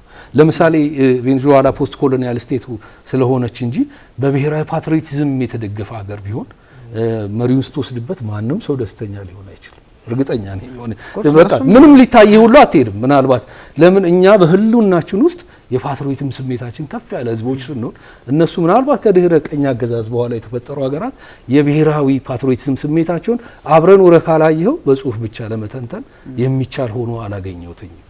ስለዚህ ወሳኙ ነገር ስቴትና ማርኬትን ለይቶ የማየትና ቦርደር ላይኖቻቸውን ማስመር ነው። ኖት ቢኮዝ ከአትላንቲክ እስከ ሆርን አፍሪካ ድረስ የሚሻገሩ መልቲናሽናል ኮርፖሬሽን ቢኖርም እናት ሀገር ኢትዮጵያን ያህል ግን ቦታ ሊኖራቸው አይችልም። እናት አባት ሀገር ራሽያን ያህል ግን ቦታ አይኖራቸውም እና አባት ሀገር አሜሪካንንም ጭምር መኖራቸውን የሁሉንም ስለምመኝ በግሌ በሰላማዊ መንገድና ይሄ ላይ ይመስለኛል ትልቁ ወሳኙ ጉዳይ። የአሜሪካ ፖለቲከኞች እነዚህን ጉዳዮች መቼም ታሳቢ ያደርጋሉ። ኦፍ ኮርስ ግን ምን ሆኗል መሰለህ አሁን የዓለም ያለችበት መንገድ በተለይም እነዚህ ሪፐብሊካኖቹ ይሄ ትንሽ ቀይ ዘመም የሚባሉት ሪፐብሊካኖቹ አሜሪካ ታላቅ ትሁን ሲሉ አሜሪካ ታላቅ እኮ ሀሳቡ ራሱ አስቸጋሪ ነው። አሜሪካ መቼ ነው ታናሽ የሆነችው? በተለይም ከሁለተኛው ዓለም ጦርነት ወዲህ ታናሽ ሆና አታውቅም እስከምናውቅ ድረስ። ምን ማለታቸው ነው? ፕሬዚዳንት ዶናልድ ትራምፕ አሜሪካን ድጋሚ ታላቅ ማድረግ አለብን ሜኪን አሜሪካ ግሬት አጌን ሲሉ ምንድነው የሚለው ራሱ እኮ ጥያቄ ያስነሳል። በምን መንገድ ነው ታላቅ ከታላቅነት ወደ ሌላ ታላቅነት በምን ሁኔታ ሊወስዷት አስበው ነው የሚለው ጥያቄ ያስነሳል። ግን የኢዮብ ዘር ተመለስበት ይችላል። አንዳንድ የታፈኑ አገራት አሉ በዚህችም ብቅ እንዳትሉ በዚህችም እንዳትሄዱ በዚህችም እንትን እንዳትሉ የሚባሉ አብረው ኮላብ አድርገው የሚሰሩ አገራት አብረው እየሰሩ እስከ ጠቀምካቸው ድረስ ያንተ ተባባሪ ይሆናሉ። ግን አንተ ደግሞ የተሻለ ጥቅም የምታገኝበትን መንገድ ስትመርጥባቸው አንተ ማነህ ሰው እኛ ትባልና አንተን ገሸሽ ትደረግና ሌላ ጥምረት ደግሞ እዛው የሚፈጠርበት አውድ ዓለም ተፈጥሯል። በቀላሉ የኛን ጉዳይ ማንሳት እንችላለን። እኛ በቀይ ባህር ትንሽ መውጫ ስጡን ስንል ጅቡቲ $2 ቢሊዮን እየከፈልሽ እኔ ጋር ተስማምተሽ መኖር ትችላለሽ፣ ካልሆነ ግን ወደ ሶማሌላንድ የምታስቢ ከሆነ ወደ ኤርትራ ወደ በሱዳን በየትኛውም አቅጣጫ የምታስቢ ከሆነ እኔ ደግሞ የራሴን አሊያንስ ፈጥራለሁ እንደነ ኤርትራ ሌሎች ግብጽ ምናምን የመሳሰሉት ጋር አብሬ እሰራለሁ፣ ጥቅምሽ ከሌለኝ እኔ አንቺ ወዳጅ አትሆኝም ብለው የሚነሱ ባህሉ። ኦፍ ኮርስ ጅቡቲ ጋር አብረን እንሰራለን የነ ግብጽ ምናምን አብሮ የሚሰሩብን ጫና እንዳለ ሆኖና እንደዚህ አይነት አጋጣሚዎች ሲኖሩ ሁሌም ተገፍቶ የሚኖር ኃይል አንዳንዴ እኮ ሎፍ ደሲ ሰራ አልሰራ 1982 ላይ እሱ ተጣሳ አይደለ ፕሬዚዳንት ዶናልድ ትራምፕ ጥሰው አሳዩን እንግዲህ ተብሎ ከተወሰደ ኦፍ ኮርስ የራሳቸው አገር ህግ ባይዞይ ፓራሌሊ ካለም አቀፉ ህግ ምን ፓራሌል ብቻ ይበልጣል የአሜሪካ ህግ ነው እኮ ይሄ ዴፊኒሽኑ። ሌላ ምን የርዕሰ ብሔር ማርካ አምጥተህ በአንተ ህግ ሲዳኝ ማለት እኮ የኔ ህግ ካለም ስኪ ባህር ላይ የሚሄዱበት መንገድ ባህር ላይም አሜሪካ ሳንክሽን ጥላለች፣ ማዕቀብ ስለጣለች። ይቺ መርከብ እኮ ናት ኦንሊ አትላንቲክ ላይ ከሚድል ኢስትም ላይ እና ሄዝቦላ ጋር ግንኙነት አላት በሚል እኮ ሜዲትራኒያን ባህር አካባቢ እኮ ችግር አለባት ተብሎ በቱርክም እኮ ሁላ ጥያቄ ሲነሳባት የነበረች እኮ ነችና አስቸጋሪ ነው። አሜሪካ ማዕቀብ ስለጣለች የባህር ህግ አይሰራም ነው። ሶ ይሄኛውን ህጉን እንኳን እንደው ችላ ብንለው እንደዚህ አይነት ለምሳሌ የኛን ጉዳይ ወስደን መውጫም መግቢያም አያስፈልግም እኛ ስንፈቅድ በሩ ስንከፍት ስንዘጋላችሁ መውጣት መግባት ትችላላችሁ ለሚሉን አይነት ትልቅ ትርጉም ያለው ነው። አሌክስ ጋር ውጭ ላይ ስናየው ነበረ ፕሬዚዳንት ዶናልድ ትራምፕ ግሪንላንድን እንወስዳለን ያልኩት ሩሲያና ቻይና መውሰዳቸው ስለማይቀር ከነሱ ቀድመን መውሰድ ስላለብን ነው ኦፌንሲቭ ነው ኦፌንሲቭ ነው። ግን አሁን ቅድም ባነሳቸው ይሄ የተረጋጋው የዓለም የፖለቲካ ስርዓት መንገድ በዛ ልክ መሄድ that's fine ማንም የሚፈልገው ነው። ግን ደግሞ እንደዚህ ጫና ውስጥ የገቡ ሀገራት አሉ። በጣም በቃ የታጨቀ ፖለቲካ የሚያስተናግዱ ሀገራት አሉ ከአቅምና ከወሰናቸው በላይ ጊዜ የሚጠብቁ። በቃ አሁን እንግዲህ ፕሬዚዳንት ዶናልድ ትራምፕ አትላንቲክ ውስጥ ሄደው እንደዚህ ሲያደርጉ፣ ካሪቢያን ሄደው እንደዚህ ሲያደርጉ፣ አንድ መርከብ አሳደው ሲያስይዙ እንደ ኢትዮጵያ ያሉ ሀገራት ደግሞ በተወሰነ ኪሎ ሜትር ርቀት ላይ 60 ኪሎ ሜትር ምናምን ርቀት ላይ ሆነው መውጣትም መግባትም አትችሉም። አረንጓዴና ቀይ ምልክት እንደ ትራፊክ መብራት እየተበራለ እንዳትኖር የሚያደርግም የፖለቲካ እንትን አለውና ትራምፕ የዓለም ስርዓት አያስፈልግም ብለው እንደሚያስቡ ፐርሰናሊ እንደዛ ይሰማኛል። እና የዓለም ስርዓት አያስፈልግም፣ አሜሪካ ከታላቅነቷ በላይ ሌላ ታላቅነት ለብዙ ዘመናት የሚቀጥል አቅም ሊኖራት ይገባል የሚል እንትን አላቸውና ምናልባት አሌክስ እንዶ ከዚህ አንጻር ምንድነው ልትለምችው? እንግዲህ ይሄ አንድ የአዲሱ የቅኝ አገዛዝ ዘዴ ነው ብለን ልናስብ የምንችለው ነገር ነው። ኒዮ ኮሎኒያሊዝም ኮሎኒያላይዝ የሚያደርጉት አሁን በኃይላቸው። ይህ ኃይል ደግሞ የግዴታ የደም ዋጋ የሚያስከፍል አይደለም። የሚያስከፍለው ዋጋ የገንዘብ ጉዳይ ብቻ ነው። የታጠቀ የጦር ኃይል አለ፣ ደሞዝ ያለው ወታደር አለ፣ ይሄዳል። ዲጂታላይዝ በሆነ መንገድ እነዚህ ነገሮችን ዲስማንትል ማድረግ ይችላል። አንደኛው ይሄ ነገር ነው። እንዳልከው ልክ መለስ ያዝ እያደረከው ስለሆነ ነው እንጂ የኛንም የባህር በር ጥያቄ ከዚህም ጋር አያይዘው ሊያዩት ይችላል። የነሱ ፈቃድ ስለሚሆን ማለት ነው። ኃይል ካለህ ኃይል ያስከብራል። ሀገራችን ኢትዮጵያ የመጀመሪያ ጉዳይ አሁን የዲፕሎማሲ ጉዳይ በእነ አክሊሉ ሀብተወልድ ጊዜ ያለው ኃይል አሁን የተመለሰ ይመስላል። በአባይ ጉዳይ ላይ የተደረገው አመርቂ የሆነ የዲፕሎማሲ ስራ በመሰራቱም ጭምር በዚህ ዘመን የአባይን ግድብ መገደብ ችለናል። ኤሌክትሪክ ኃይል ማመንጨት ችለናል። ይህ ትልቅ እርምጃ ለአፍሪካ ራሱ ታሪክ የሚሆን ነው። በዚህ በኒዮ ኮሎኒያሊዝሙ ጉዳይ ግን ስናይ አሜሪካኖች ብቻ አይደሉም ይህን ኃይል እየተጠቀሙ ያሉት፣ ምዕራባውያን አውሮፓውያኖች ጭምር ናቸው። አውሮፓውያን ብለን የምንላቸው ልክ ፈረንሳይ፣ ጀርመን፣ ጣሊያን፣ እንግሊዝ ብለን የምንላቸው አንግሎ ሳክስ የምንላቸው እነዚህ ሀገራት ናቸው አሁንም መጫወት የሚችሉት። ባለፈው ጊዜ ታስታውሱ እንደሆነ ከ300 ምናምን ቢሊዮን ዶላር በላይ የሚያወጣ ተቀማጭ ገንዘብ በአብዛኛው ቤልጂየም ውስጥ ነው። ስዊድን ሀገር፣ ፈረንሳይ፣ ጀርመን፣ ሌሎችም ባንኮች ውስጥ ሩሲያ እንዳላት ይታወቃል። ያንን ዶላሯን ፍሪዝ ማድረግ አለብን። ይህንን ገንዘብ ግን አውጥተን ለዩክሬን እንሰጣለን። ብዙ አውርተዋል፣ ብዙ ብለፍ አድርገዋል፣ በጣም ብዙ ተወርቷል። መጨረሻ ላይ ግን ሞክሯት የሚለውን ቁርጠኛ ሀሳብ ፕሬዚዳንት ፑቲን ሲያውጁ ግን ሀሳባቸውን ቀየሩ። ይህ የሚያሳየው ኃይልህን ማሳየት ስትችል። አሬሽኒክ አይተኮስም ነበር። ኃያልነትን ለማሳየት ግን ከሩቅ ሄደ ድምፁን ማሰማት መቻል አለበት። አዎ ታርቀዋል፣ ሪፔል ታደርጋቸዋል። ካንተ መራቅ የሚችሉበት ነገር ማለት ነው። የዩክሬንና የሩሲያ ጦርነት የተጀመረበትን ብለህ ስታይ አጠገቤ ጠላት አታስቀምጭብኝ፣ በ17 ደቂቃ ውስጥ የሀገሬን ርዕሰ ብሔር ወይም ደግሞ የርዕሰ ብሔር መቀመጫ የሆነውን ቦታ በ17 ደቂቃ ውስጥ ሊያወድም የሚችል የጦር መሳሪያ እኔ አጠገብ መትከላት ሺም በሚል ነው። ሌላ ምንም ምክንያት የላቸውም እንጂ ወራው አይደለም የሚሄዱት ሩሲያውያን። ስለዚህ የኛ ሀገር ኢኮኖሚ የሚወሰነው በሌሎች ሀገራት ባደረጉት አይደለም። ቀይ ባህር መውጫ እስከ ዛሬም ድረስ ወደ ኋላም ተመልሰን ለ2-3 ሺህ ዓመታት ታሪክም ብናይም በናዶሊስ ወደብም በለው በአክሱም ዘመነ ስልጣኔም በለው ታሪክም የሚያውቀው ያሁኑ ትውልድም የጥንቱም በታሪክም ይህ የቀይ ባህር የኛ እንደሆነ ታሪክ ያሳያል። ስለዚህ በምንም ይሁን በምንም ግን እኛ የባህር በርን ጠይቀን አይደለም የምናገኘው፣ የራሳችን የሆነውን መልሰን ማግኘት ነው። ይህንን ቦታ አሳልፈው የሰጡ ሰዎች በወቅቱ በስልጣን የነበሩት ራሳቸው በሕግ የሚጠየቁበት በሕግ አግባብ የሚታዩበት መንገድ ይኖራል፣ ሊኖርም ይችላል። ግን ብዙ ደም መፋሰሶች እንዳይኖሩ በሚል ብቻ ይሆናል ብዬ ነው አሁን የማስበው። ይሄ ፐርሰናል አመለካከቴ ነው። ስለዚህ የውሾ ለውሾ ተውት አይነት ነገር ሆኖ ግን የኛን ሉዓላዊነት ግን ሊያስከብርልን የሚችለው የባህር በራችን እንደሆነ ያስታውቃል። እዚህ ጋር አሜሪካኖችም ቢሆኑ እስከዛሬ ድረስ ተቃውሞ ቢኖራቸው እስካሁን ብዙ ነገር በተናገሩ ነበር። ትኩረታቸው አሁን ሌላ ቦታ ነው። ስለዚህ ያለን አማራጭ ደግሞ የኛ የባህር በር መውጫ የሚባለው ቀድሞም የነበረ ነው፣ አሁንም የኛ ነው። የሌሎች እንደሆነ እኛም እውቅና የምንሰጥበት ምክንያት የለም። ምክንያቱም ያን ጊዜም ሪፈረንደምም ሲካሄድ እኮ ወይ ነጻነት ወይ ባርነት ተብሎ ነው ወይ እንጂ ከኢትዮጵያ ጋር በሰላም ስለመኖር እኮ የሚል ምርጫ አልተሰጣቸው። ይህን ሁሉ ያቀነባበረው ደግሞ በወቅቱ የነበረው የኢትዮጵያ መንግስት ነው እንጂ የኤርትራ መንግስትም አይደለም። የኤርትራ መንግስትም አይደለም እውቅና ይሰጠኝ ብሎም የጠየቀው። በደንብ በስነ ስርዓት ፈርመው ማህተም አድርገው የጠየቀው የኢትዮጵያ መንግስት ነው በወቅቱ የነበረው። እነዚህ ሰዎች ናቸው ተጠያቂዎች። ኢትዮጵያን ለድህነት የሚዳርጓት ሰዎች እነዚህ ናቸው።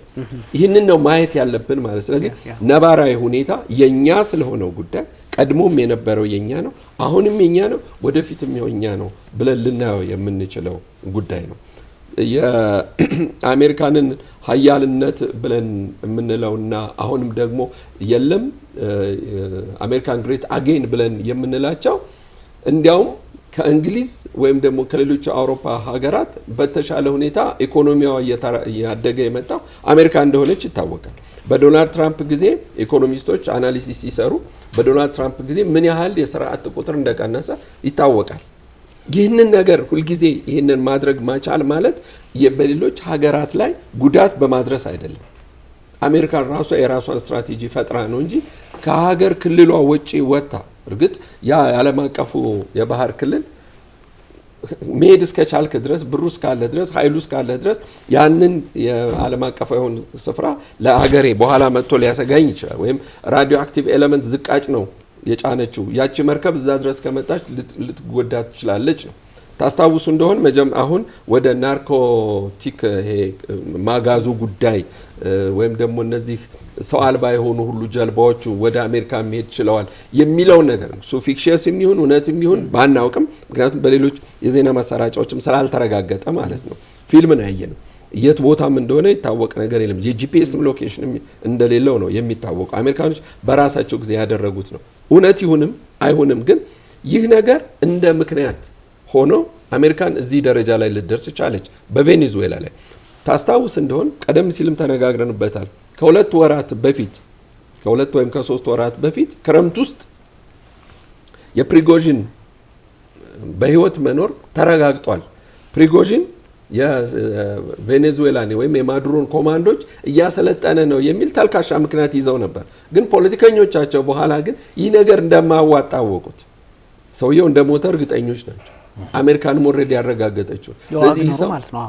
ስለዚህ የፕሪጎዥን በዛ መኖር ወይም ደግሞ ይህ የሱ የሜርሲነሪ ግሩፕ ብለው የሚጠሩት ያ ወታደራዊ ኃይል ቬኔዙዌላ ላይ ተገኝቷልና ያ እነዛን ነገሮች ለማጥፋት ወይም ደግሞ እነዛን ኮማንዶች ለመያዝ ጦሯን ወደዛ ታንቀሳቀሳለች የሚል ነው። ፖለቲካ አንድምታው ግን ያ ስላልሆነ ወይም ደግሞ ተልካሻ ምክንያት እንዳይኖር በሚል ብቻ ሀሳባቸውን ለውጠው ወደ እዚህ ወደ ዋናው ናርኮቲክ ወደ ሆነው ቢዝነስ እሱን ለማስወገድ ብዙ ህዝብ ነው የሞተው። አዎ ብዙ ህዝብ ሞቷል። ኒውዮርክም፣ ዋሽንግተንም፣ ካሊፎርኒያ የትም ቦታ በዚህ በአደገኛ እጽ ሱስ ዙሪያ ብዙ እንደተካሄደ ይታወቃል። ግን አሁንም ቢሆን እነማን ናቸው በዚህ በናርኮ ማፊያ ውስጥ ያሉት እነማን ናቸው ብለው የኮሎምቢያው መሪ የቦሊቪያው መሪ ቅርብ ጊዜ ይናገሩት ነበር። የት ነው ያለው ነው ማቀነባበሪያው አሜሪካን ውስጥ ነው። ከዚህ የሚሄደው ዋናው ጥሬው ሀብት ነው የሚሄደው። እዛው እናንተ ጋር ያላችሁትን ነገር ለምን አታጣሩ ነው። ግን ያ ናርኮቲክ ይባል የነበረው ነገር አሁን ወደ ምን ሆነ? ወደ ነዳጅ ተቀየረ። ስለዚህ ይህን ነዳጅ ማጣራት ነው። አሁን ስለ ናርኮቲክ የሚወራ ወሬ እኮ የለም። ናርኮ ክራይም ቀርቷል። ናርኮ ክራይም ቀርቷል። አሁን ያለው ለአሜሪካ እንትን ሆኗል። የነዳጅ ክራይም ነው እየሆነ ያለው። በነዳጅ ላይ የሚደረግ እንግዲህ የሀገርህን ሀብት የሀገርን መሪ ከአንድ ቦታ ላንስቶ ያ ሰው ቅድም ኢዮብ እንዳለው ተወዳጅም ይሁን የሚጠላም ይሁን የአንድን ሀገር መሪ በሰው ሀገር ውስጥ አንስቶ መውጣት የትኛው መሪ ነው ካሁን በኋላ በነጻነት በሰላም የሚኖረው?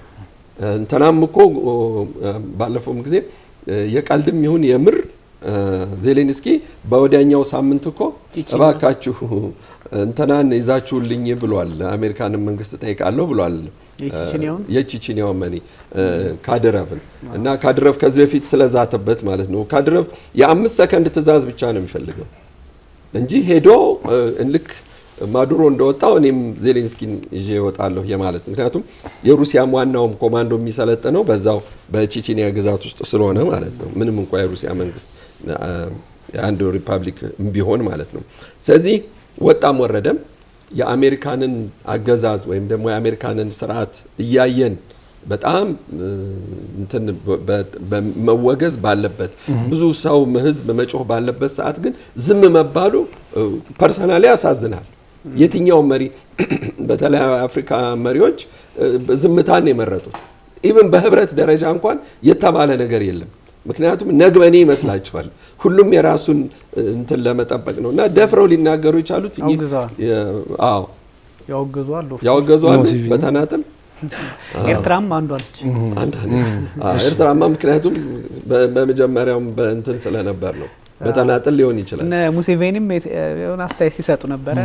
ኦፍ ኮርስ ቀደም ሲልም ከአሜሪካን ጋር ያላቸው የጥላቻ ግንኙነት እስካላቸው ድረስ እሱ ሪቫይቭ ማድረግ ነገር አለ። አሁን በእርግጥ የኢትዮጵያ እንትኖች ናቸው ስታንዲንግ ኦን ዘ ፌንስ ዲፕሎማሲ በጣም የሚያስፈልግበት ሰዓት ላይ ነው። የኢትዮጵያ አቋም እሱ ነውና ትራምፕ ሚን ሲያረጉ ምንም አላለችም። እስራኤልም ለሶማሊላንድ እውቅና ስትሰጥ ምንም አላረገችም።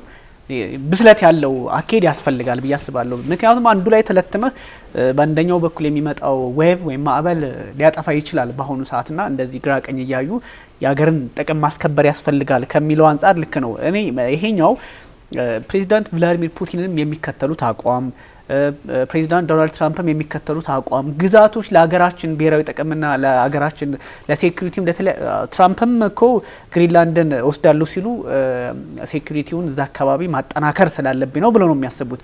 እነ ፑቲንም አራቱን ግዛቶች እንጠቀልላለን ሲሉ እንደ ባፈር ዞንም ለመጠቀም ጭምር ነው። ሶ አገራት ግዛት እያሰፉ የሚሄዱት ከብሔራዊ ግዛታችንን ወደ ማስመለሱ ነው የሚሉም አሉ። እነ ፑቲን አክቹሊ ትራምፕም እኮ እንደዚህ አይነት ጥያቄዎች አሉ ኢንቨስት አድርገናል ምናምን ይላሉና እንደዚህ አይነት ሂደቶች ባሉበት አጋጣሚ የሆነ አገር ፖሊሲ በቃ ኤግዛክትሊ ማች ያረጋል ከነ ፕሬዚዳንት ዶናልድ ትራምፕ ከነ ፕሬዚዳንት ቭላዲሚር ፑቲን እና ዓለም ይፈቅዳል። በቃ ያጣውን ለማግኘት ዓለም እየፈቀደችን ልመታለች ነው። በቃ ከአሜሪካ ፖለቲካ በላይ አሁን አንዳንድ ሰው እንደዚህ ሲባል አሜሪካን አታጋኑ በቃ ምን ይደረግ ስለ በቃ ገና ስለሆነች ነው። መሬት ላይ ያለው ሀቅ እንደዚህ ነው። አይተን አናቅም። የፓናማውን ከዚህ ማኑኤል ኖሬጋ ነው ምናምን እሳቸውንም እኮ 1989 ላይ ጆርጅ ቡሽ አይደለ እንደዛ አድርገዋል አስረው 2010 ድረስ ምናምን ከዛ ደግሞ ኤክስትራዲት አድርገው ወደ ፈረንሳይ ሶስት ሀገር አንከራተው ነው አፍተር 2017 ላይ እስር ቤት የሞቱት ያ ሰውና እንዲህ የምታረግ ሀገር ናት። አሌንዴም ላይ እሱ ብቻም ሳይሆንም አሁንም ቢሆን ሚኒያፖሊስ ላይ የተፈጸመው ነገር ምንድነው? አይሶች መጡ፣ ሴትዮዋን አስቆሟት። ምንድነው የምትፈልጉት አለች። ለነሱ መልስ መስጠት ስላልፈለገች ይህ ቀደም ሲልም የነበረ አሜሪካኖች ለዜጎቻቸው ይሰጡት የነበረው ነጻነት ምንድነው? ያንተ ንብረት ጋር መጥቶ ህጋዊ መረጃ ማስረጃ እስከሌለው ድረስ አንተን የመጠየቅ መብት የለው። ስለዚህ የሰብአዊ መብት ህጉ በጣም የጠንካራ ስለሆነ ባንተ ድንበር ላይ ባንተ በራፍ ላይ ለመገኘት አንድ ፖሊስ ህጋዊ የሆነ የፍርድ ቤት ማዘዣ ሊኖረው ይገባል። ይህቺ ሴት ግን መኪናዋን አሽከረከረች። የሰውየውን ጥያቄ ላለመስማት ስትፈልግ በሰውየው ህይወት ላይ ምንም ያደረሰችው ነገር የለም። ቀኛዋን መንገድ ይዛ ነው የታጠፈችው። ሰውየው ሽጉጡን አወጣ። ፖሊሱ እላዋ ላይ ቀጥታ ተኮሰባት። ያን ጊዜ አሜሪካን ፕሬዚዳንት ራሷን ለመከላከል ነው ወይ ምክትል ፕሬዚዳንቱም ራሱን ለመከላከል ሲል ፖሊሱ የተኮሰው ተኩስ ነው። ፊልሙ ያሳያል። ነገር ግን የሚኒያፖሊስ ግን ሜየሩ ከንቲባው ያሉት ምንድነው እንዲያውም በሚዲያ ላይ ሊቀርብ የማይችል ጸያፍ ቃል ስለሆነ ብቻ እንትን አርገውት ሀክ አርገውት ብቻ አስተላለፉት እንጂ ፖሊሶቹን ሁሉ ተሳድበዋል። በዛ ስፍራ ላይ የነበሩትም ማለት ነው። ስታየው አሁንም ቢሆን በሀገሪቷ ላይ በአገር ውስጥ በዜጎቿ ላይ እንኳን ራሱ የምታደርገው መንገላታት ቀላል የሚባል አይደለም። ህጋዊ ፓስፖርትም ይዘው ራሱ ስለዚህ የአሜሪካን ሀያልነትን ብለን የምንለው ራሷ ሀገሯ ውስጥ ያሉትን ዜጎች ቀደም ሲልም ራሱ እንኳን በመወለድ ዜግነት እንኳን ያላቸውን የዜግነት ነጻነታቸውን ሊያሳጧቸው ነው። አንዳንዶቹ እንዲያውም ወላጆቻቸው የሉ የነዛ ህፃናት ፓስፖርት የያዙት። ስለዚህ የት ሀገር ይሄዳሉ ነው? በምርጫ ሊሰዷቸው ይችላል። አንዷ በምርጫ ትሰደድበታለች የተባለችው በነገር ላይ ሩዋንዳ ናት። የተጠራቀሙት ሁሉ ዶላር ተሰጥቷቸው የሚሄዱበት ከ$3000 እስከ $30000 ይሰጣል የሚልበት መንገድ ነው። የአሜሪካን ሀያልነትን ብለን ስንል ሀገሯም ውስጥ ያሉትን ዜጎቿንም ይሆን ዜጎቿ ያሉትንም ሰዎች ዶሜስቲክ ቴሮሪስት ነች የሚል ስም ሰጥተዋት ነበረ። ጉድ ለምትባለው ህይወቷን ላጣችው የ37 ዓመት ጎልማሳ አሳዛኝ ነው። አክቹሊ እሱ የሶስት ልጆች ፖርትላንድም 6 ዓመት ልጅ 15 ዓመት ልጅ 12 ዓመት ልጅ ፖርትላንድም ላይ እንደዚህ ፖሊስ ሰዎች አውጥቷል በጣም እና እሱ ሌላ እንትን ነው። ግን ምናልባት እንደዚህ አይነት ነገሮች የፖሊሲ መመሳሰሎች ወይም ዓለም ትሬንዷ ምንድነው በቃ ዋይት ሃውስ ላይ ጥሰቱን ለማሳየት በሚል ነው ያነሳው። ውጫዊ ብቻ ሳይሆን በኢንተርኔት ዲፕሎማቲክ በሆነ መልኩ ራሱ ህጋዊ ጥበቃዎች እያከሰሙ ነው ለማለት ነው። እኮ የመውደቅን ማዜማ ማሳያም ጭምር ነው። ኦፍ ኮርስ አዎ። ግን አሁን ፕሬዚዳንት ዶናልድ ትራምፕ ይሄ የሀገር ውስጡን ጉዳይ እንተውና ወደ ውስጥ እየተመለከትን ወደ ውጭ እንመለከታለን ከውስጥ ወደ ውጭ ነው እና እንደዚህ አይነት ነገር አላቸው። ይሄን ሲያደርጉ ግን እንደዚህ አይነት አሁን እቺኛዋን ህይወቷን ያጣችው የሀገር ውስጥ አሸባሪ በሚል ፍሬም አድርገዋት ነበር። ወዲያውኑ ወጥተው ነው ራሱን ሊከላከል አይመስልም እኮ እሱ ልጅቷ እኮ ድራይቭ የምታደርገው ወደ ተለየ አቅጣጫ ነው አሁን የምትሄደውና ብዙ ውስብስብ ነገሮች አሉት። ግን አሁን የሁለቱም መሪዎች ትራምፕን ፑቲንም ቀደም ሲል ባነሳንበት መጠን ግዛትን የመውሰድ ፍላጎታቸው በቃ አንድ ሀገር ተዘግቶ መኖር የለበትም ከሚልም አንጻር አብሮ እንዲታይ ያስፈልጋል። ኦፍ ኮርስ በእንደዚህ አይነት ሰዓት ሀገራት እጃቸውን አጣጥፎ መቀመጥ ነው ወይ ያለባቸው የሚልም ሀሳብ ስላለብኝ ነው። ምክንያቱም አሁን የቻይናው ፕሬዚዳንት ሺ ጂንፒንግ ታይዋንን ጥያቄ ያነሳሉ። ኦፍ ኮርስ ሪክሌም ያደርጋሉ ይወስዷታልም ተብሎ ይታሰባል። ግን ፕሬዚዳንት ዶናልድ ትራምፕ ግሪንላንድን ወስዳለሁ፣ ፓናማን ወስዳለሁ እንደዚህ ገብተው የማድሮን ሲወስዱ ምናምን እንደዚህ እነ ሺ ጂንፒንግ ታይዋን ላይ ምንም አይነት እርምጃ የመውሰድ በቃ የፖለቲካል መደላድል ፈጠሩ ማለት ነው ባይ ዲፎልት። ሶ ምን ብለው ነው ሊያወግዟቸው የሚችለው የሚል ሀሳብ አለ። ኤኒዌይ ዓለም አሁን ትሬንዷ ጉልበት ካለ የነበሩን ጥያቄዎችም ታስመልሳለህ ታረጋግጣለህም አይነት እየሆነ መጥቷልና ሜቢ በእንደዚህ አይነት ትርምስምስ ባለ ዓለም ላይ በቃ ግዙፎቹ ኤሌፋንትስ የሚባሉት እያሳዩን እስከሆነ ድረስ አገራት ዝም ብሎ እንደው በዲፕሎማሲ በሞተው የመንግስታቱ ድርጅት ህግ እያለ እንደዚህ ለማውገዝ እንኳን አንቶኒዮ ጉተሬዝ አማክረው ምናምን እያወገዙ ባሉበት ሰዓት ምናምን አገራት እጃቸውን አጣጥፎ መቀመጥ አለባቸው ወይ? አሁንም ዲፕሎማሲ አሁንም ህግ አሁንም ምናምን እያሉ አት ዘ ሴም ታይም ነገሮችን አብረው የማስኬድ እንትን የላቸውም ወይ? አሁን ፓወር ወርክስ እየሆነ መጥቷል። እስቲ ከዚህ እዚህ ላይ ምን ትላለህ? እሺ ጥቂት ነገር ስለ አሜሪካ ትልቅ ታላቅ የመሆን ድሪም ከዛ በኋላ ደግሞ ይሄ ሪያሊዝም የሆነ ማለት ፓወር ውስጥ ካለ ድረስ ምንም ማድረግ ትችላለህ የሚለውን ነገር ማየት ላይ ላተኩር። ይሄ የአሜሪካ የታላቅነት ዝማሬ ከጅማሮ የተነሳ ነው። ጤናማም ገጽታዎች አሉት፣ እጅግ በጣም ጤናማ ያልሆኑ እንትኖችን ጉዳዮች አሉት። በተለይ ወደ ኤክስቴሪየርሊ ይሄ በውጪ መልኩ መተመልከት የአሜሪካ ምስረታ ከብሪተን ኮሎኒ ነፃ በመውጣት ላይ የተመሰረተ ነው። ይሄ አሜሪካን ጂንጎይዝም የሚሉት አለ አይደለም። የብሔራዊ ኩራታቸው የብሔራዊ አርበኝነታቸው መነሻ ከቅኝ ግዛት የተፈጠረች ሀገር በኢኮኖሚ የሚዳብር የፖለቲካና ኢኮኖሚ ስርዓትን ፈጥራ ገበያዎቿ ተስፋፍተው ለዓለም ሶሉሽንን የምታመርት ሁለተኛው ዓለም ጦርነት በድል ተወጣች። ከዛ በኋላ ደግሞ በተለይ ከኬኔዲ መገደል በኋላ ደግሞ የፖለቲካል ዲፕሬሽን ይሄ በጣም ዝቄ ማለት በጣም ሎካል በሆኑ ጉዳዮች ላይ የዓለምን ተጽዕኖ የመሳብና ለጥቂት የፖለቲካ ወይም ደግሞ የዲፕ ስቴት ጉዳዮች ላይ ከፍተኛ ቦታ የመስጠትም ደግሞ የሚታይበት ጉዳይ ነው። ከታሪኩ አንጻር የምትመለከተው የብሔራዊ ኩራት መሰረቶቹ አንዱ የነጻነት ጉዳዮች ናቸው። የሊብሪቲ ውስጣችሁ የምትለውም ጭምር ከቅኝ አገዛዝ ከዛ በኋላ ፊውዳል ዶሚኔትድ ከሆነ የኢኮኖሚ ሁኔታዎች ተነስተ ሰው በሰውነቱ ተለክቶ በገበያና በእውቀቱ ተወዳድሮ በየትኛውም የኢኮኖሚ ዘርፍ ውስጥ ውጤታማ የሚሆንበት የሰው ልጅ በታሪኩ ህልሙን ሊያሳካ የሚችልበት የድሪም ሀገር አድርገው ሲነግሩን ቆይተዋል። ብዙ ጊዜ ብዙ ቦታዎች ላይ በብዙ መልኩ የተሳካ ነው። ይሄው ድሪም ደግሞ ለዓለም ተሻግሮ በተለይ ሁለተኛ ዓለም ጦርነትና ከዛ በኋላ ያሉት የምስራት አካሄዶች ላይ የእርዳታ ጉዳዮች ላይ የዲፕሎማሲ አካሄዶች ላይ ጠቃሚ ጉዳዮችን መፍጠር ችሏል። የዛ ነው ያህልም ደግሞ ቪየትናም ላይ እዚህ ላቲን አሜሪካ ላይ እና አሌንዴ ላይ በምርጫ የተመረጡ መሪዎች ላይ እስከ ቤተ መንግስት ድረስ ገብተህ የመግደል ተራ የውንብድና ስራ የሚመስል መልኩ የሄዱበት መንገድ ምናልባት የቀዝቃዛው ዓለም ጦርነት ላይ የወሰኗቸው ስህተቶች በሙሉ ኮንጎሊዝ መሪው ላይ እንደዛ ሲአይኤ ሲያደርጉ ሙሉ ምንባ ላይ የነበረውን ጭምር ስትመለከት ወቅቱ የሁለተኛው ዓለም ጦርነት አጣብቂኝ ስለነበረ እነ ካስትሮ እነ ኩባ ጭምር የታጠቁበትና የመጎዳት የመጥፋት እድሏ ብዙም ባይሆንም አሜሪካን በጂኦፖለቲክስ የተነሳ የመጎዳት ጉዳይ ኮንፍሮንቴሽንና የኒኩላር የመጀመሪያ ዘመናትም ስለነበረ ከዛ ፊት የሰው ልጅ ሊያገኝ የሚችለው ኤክስፒሪየንስ አልነበረም። ያን የፈጸሟቸው ስህተቶች ይሁን ምንም ማለት አይደለም። ከሉዓላዊነት ከዓለም አቀፋዊ ሕግ ጋር አንጻር ስትመለከተው ስህተቱን ልቀበል እንኳን ብትል በመሪነት ከወጡበት የ85ቱ በኋላ ደግሞ ለብቻ መሪነት የወጡበትን አካሄድ ላይ ትልልቅ ጥንታዊ ትልልቅ የስልጣኔ አብነት የነበሩ ህዝቦችን በትነዋቸዋል። አሁን በዚህ ሰዓት ስለ ሊቢያ የሚያስብ የለም። በአሁን በዚህ ሰዓት በአእምሮ ውስጥ የሳዳም ሁሴን ሀገር ኢራቅንም ጭምር የጥንት የባቢሎናውያን ስልጣኔ የነበሩ ሀገራትን ኦልሞስት ተበትነዋል። ኢንቪዞ እነዚህ ሀገራት ላይ የነበሩት ርዕሰ ብሔሮች የሰሯቸው ጉልህ ስህተቶች ቢኖሩም ጭምር ማለት ነው። ተግባባ። ስለዚህ ይሄ የብሔራዊ ኩራት አርበኝነትና ደግሞ ታላቅነት ከብዙ ሰብአዊ ህግጋት ጋር ሲስማማ ቢዩቲፉል የመሆን እድል አለው። ለሰው ልጆች ፕሮግሬሲቭ አማራጮችን መፍጠር እድል አለው። የሰው ልጆችን ከስርዓት የመስበር እድልንም ጭምር ይፈጥራል።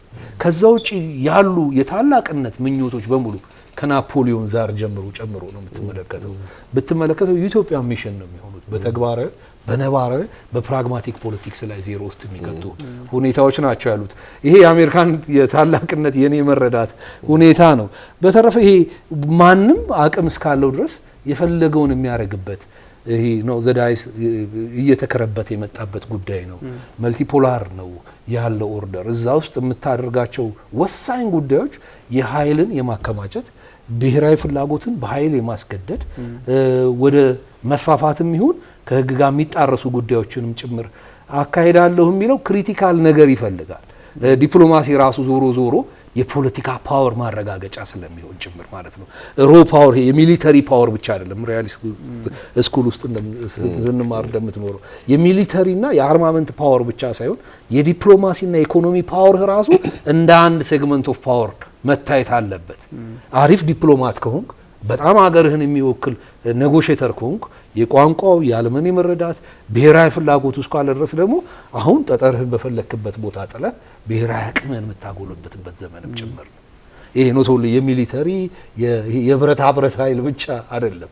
ዘሪ ሶፍት ስኪል ቢሃይንድ ያንን ከኋላ ከጀርባ ሆነ የምታደራጅበት የሶፍት ስኪል ጉዳዮችም ጭምር ይኖራሉ ማለት ነው። እንደዛም አድርጋ አልቲሜትሊ አገርህ ምን አትርፏል በዚህ አደገኛ ጨዋታ ውስጥ ነው መታየት ያለበት።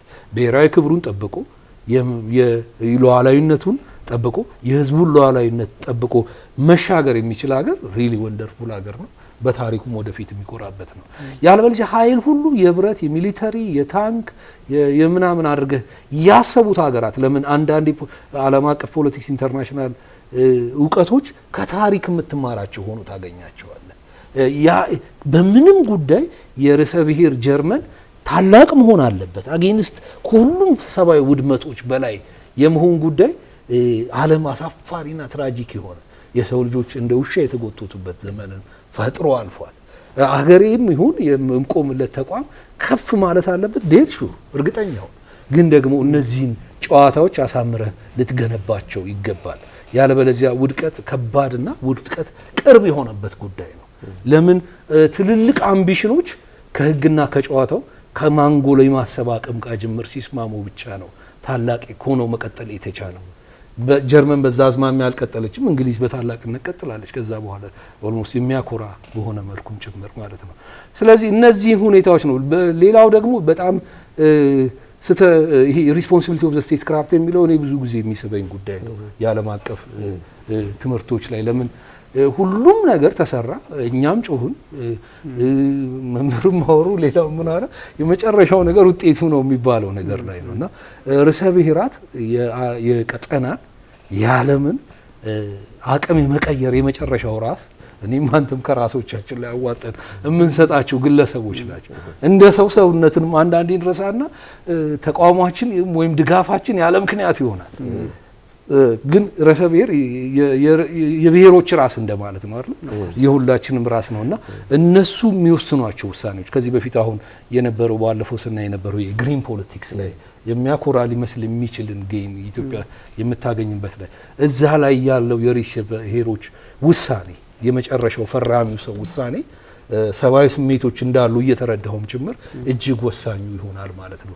ይሄ በግሬትነስ መንፈስ ውስጥ ስትሆን ግን ህዝብ ራሱ ምን ይሆናል መሰለ የርዕሰ ብሔሮች እኮ ሰው መሆናቸውን ይረሳና ግንዛቤንም ከስህተትና ከሰብአዊ ዓለም በላይ ታደርገዋል፣ አብሶሉት ታደርገዋል። ያ ደግሞ የውድቀትን እየናፈቀ ይመጣል። የምንኖረው በጣም ፕራግማቲክ አጭር ቆይታ እና ደግሞ ብዙ ነገሩ የሚያጎሳቆል የሚያበሳጭ የሚያናድድ ቢሆንም በዛ ውስጥ ግን የዲፕሎማሲ አቅም ፓርት ኦፍ የሚሊተሪ አቅም እንደሆነ እንደ ዜጋም እንደ ሀገርም እንደ ፖለቲክስ ለመረዳት እንደሚሞክር ሰው ጭምር መወሰን ተገቢ ነው ብዬ አስባለሁ። ኦፍ ኮርስ በትክክል የድንበር ጉዳዮች የናሽናል ኢንተረስት ጉዳዮች በሙሉ በእነዚህ መልኩ ተጎንጉ ነው አቅም ፈጥረው ከፍታ መፍጠር በቃ ካልሆነ የሚባል ነገር አይኖርም። እኔ እስከማውቀው ድረስ ዝም ብሎ ቴሊንግ ቴል በቃ ተረት መስበክ አይነት ነው የሚሆኑት ብዬ አስባለሁና እንደዛ ነው መታሰብ ያለበት። የኢትዮጵያ ብሔራዊ ፍላጎቶችም ጭምር የነዚህ ውጤቶች እንደሆኑ ሳይታለም የተፈታ ነው።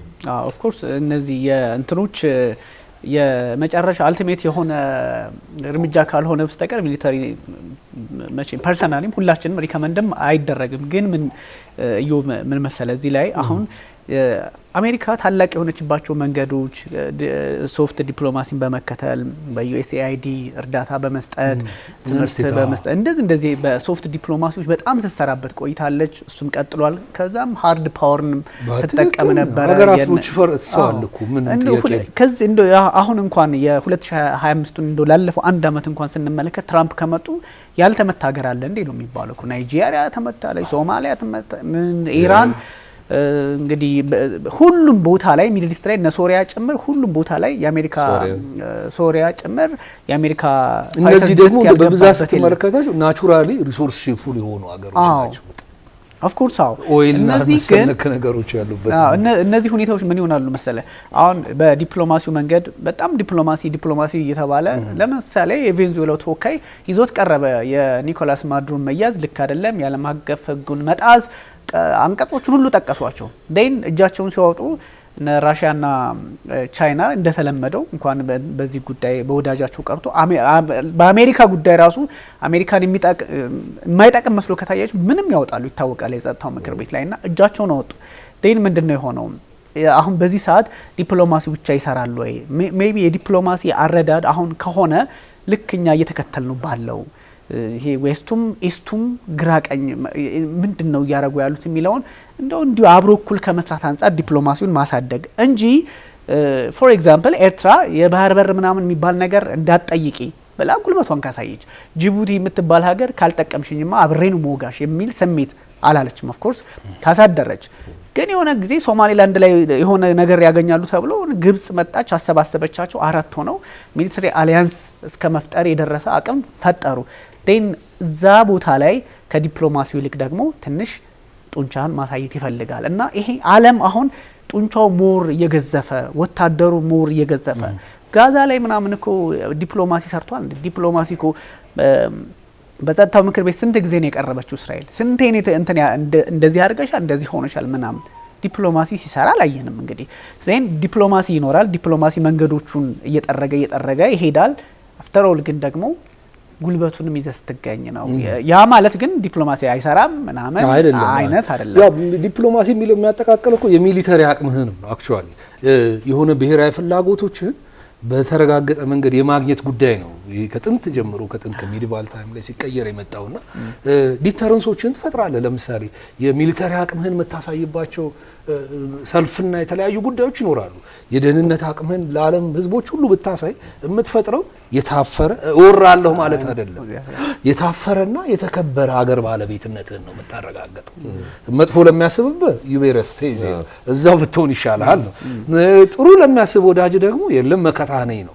ስለዚህ የሚሊተሪ አቅም መጎልበት በራሱ አንደኛው ሴግመንትስ ኦፍ ዲፕሎማሲን ይፈጥርልሃል። የሚደራደር ይደራደራል፣ ኔጎሺየት የሚያደርግ ይደራደራል። እንዲያውም ብዙውን ጊዜ የሚሊተሪ አቅሞች መፈጠርና መጎልበት ጦርነቶችን ሲያስቀሩ ነው የዓለም ታሪክ የሚነግረን። ለምን የታፈረ የተከበረ የህዝብ ሉዓላዊነትን ያረጋገጠና ውስጣዊ አንድነቱ ከፍ ያለለትን ሀገር ማንም ሰው ሊዛመደው ነው የሚፈልገው።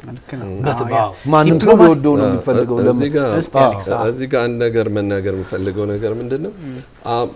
ብዙ ጊዜ ያው በግልም ስንገናኝ የምናወራው አንድ ነገር አለ። ለምንድነው ትራምፕ በአንድ ጊዜ እንደዚህ ኃያል ሊሆን የቻሉት? ይሄ የራሳቸው ብቻ ሀሳብ አይደለም። የአሜሪካን መንግስት ወይም ደግሞ የአሜሪካንን ፖለቲካ የሚዘውሩት ፖለቲከኞች ለአመታት ያክል በደንብ አድርገው ሲያቦኩ ሲጋግሩት የቆዩት ፖሊሲ እንደሆነ ያስታውቃል። አሁን እየተካሄደ ያለ አሁን እዚህ ጋር ትራምፕ አክተር ናቸው፣ ተዋናይ ናቸው፣ አስፈጻሚ ናቸው፣ ኢንዲቪጁዋል ናቸው። ይህ በሳቸው ጭንቅላት ብቻ የሚደረግ አይደለም። ነገር ግን ከነበሩት ውስጥ ካሉት ውስጥ ልክ እንደ በቆልት ብቅ ያሉትን ዋናው ጠንካራ ነው ብለው የሚሉትን እየመዘዙ የአሜሪካንን ኃያልነት ለማስከበር የሚል ብቻ ነው አይደለም። የኢኮኖሚ ጉዳይ ነው። ሌላውን ሀገር ማሳነስ ነው። የሌላውን ሀገር ብልጽግና መቀነስ ነው። ትራምፕ እኮ ከአመታት በፊት እኮ ከአልሲሲን እኮ ነግሬዋለሁኝ ድልድይ ግድቡን እንዲያፈርስ እኮ ነግሬዋለሁኝ ውሳኔ እሱ ነው ብለው እስከ ማለት ደረጃ ደርሰው ነበር። ያ ግን የዛ መፍረስ ግን በኢኮኖሚ አይደለም በሰው ልጆች ህይወት መጥፋት ላይ ዳርሱ የሚደርስበትን ጉዳይ ምንም ሲግኒፊካንት አልነበረም ለሳቸው። ምናልባት በቅርቡ ግን አሁን እንግዲህ ለሩሲያ አጋር የሆኑ ወይም ለቻይና አጋር የሆኑትን ሀገራት እየቀነሰች ነው የመጣቸው። ለምሳሌ አሁን ኩባ ሌላ እንደ አንድ ስጋት ቅርብ ጊዜ የሚናገሩት የነበረው ነገር ነው። ኩባን ዝም ብሎ በዲፕሎማሲ በመናምን በሳንክሽን አይደለም ከባድ የሆነ ኃይለኛ እርምጃ ልንወስድባት ይገባል እስከ ማለት ደረጃ ደርሰዋል። ያውም የሜክሲኮን ወረራ ሳይጨርሱ ነው። ስለ ሜክሲኮ ወረራ አውርተው ሳይጨርሱ ስለ ኩባ ከ3 ቀን በፊት ሲናገሩ ነበር። እንግዲህ ከሰማችሁ ማለት ነው። ያ ማለት እንግዲህ 1962 ላይ የካሪቢያን በነ ክሩሾቭ ጊዜ ተደርገው ኒውክሊየር እስከመጣመት ደረጃ የሚደረስበት ነው። እሱ ሚስጥራዊ ደግሞ የወታደራዊ ግንኙነት ሁሉ አላቸው እና ምናልባት ኔቶን የሚገዳደር ሌላ ኃይል ሊፈጠር ይችል ይሆናል ብዬ እገምታለሁ። ይህ በአሁኑ ባይሆን በሚቀጥሉት ቅርብ አመታት ሊሆን ይችላል። ምናልባት የኃይል ሚዛን የሚባለው ነገር ሌሎች የዓለም ሀገራት ግንባር ቀደም የሆኑት ማለት ከአሜሪካን በተጻራሪ እየኖሩ ያሉት ወይም ደግሞ ይሄ ሶሻሊስቲክ ወይም ደግሞ ህዝብ አቀፍ የሆነ የፖለቲካ አመራር ይዘው የሚሄዱት እነዚህ ህዝቦች ህንድን ጨምረ ያላቸው እና ብራዚልን ጨምረ ወይም ደግሞ ላቲን አሜሪካ በብዛት ሶሻሊስቲክ የሆነ ኮሌክቲቭ ነገር አላቸው እና ክሪቲካል ነው ቱ ዘ ዌስተርን ሊበራል እና ምናልባት ያ ኃይል ሌላ እንትን ሊለውጥ ይችላል ስለምገምት ነውና ያ ነው መፍትሄ ሊሆን የሚችለው እንጂ ጂኦፖለቲካልም ብለን ስናይ አሜሪካን ብዙውን ጊዜ ተነጥላ እንደምትታይ ነው የሚታሰበው፣ ግን አይደለም። ሌሎች ሀገራትም ቅርብ ነች። አንታርክቲክ ላይ እኮ በተደጋጋሚ ላለፉት 6 አመታት በተከታታይ ቻይናና ራሻ ከፍተኛ የሆነ የጦር ልምምድ ያደርጋሉ። የሚዲያ ከበር ባያገኙም በተደጋጋሚ ያየሁት ነበርና እዛ ቦታ ላይ አመታት አንድም ቀን ቀልጦ የማያውቅ በረዶ ስፍራ ላይ ያን ወታደራዊ ልምምድ ያደርጋል የሚባለው ዋናው ኢላማ አሜሪካ ነች፣ ሌላ አይደለም። ማትደፈር አይደለም፣ ልትደፈር በትክክል ምን ሽብር ጥቃት ያን የነበረው እና እንዲህ ነገሮችም አብረው ተያይዘው ሊሄዱ የሚችሉ ናቸው። ብዙውን ጊዜ ህዝባችን የአሜሪካንን ኃያልነት በአእምሮ ውስጥ ብቻ በመቅረጽ ይሄ የአሜሪካን ኃያልነት የምንለው እኮ በናሽናል ጂኦግራፊ ላይ በግራፊክስ የሚሰሩ ሁሉ ፊልሞች አሉ አይደለም።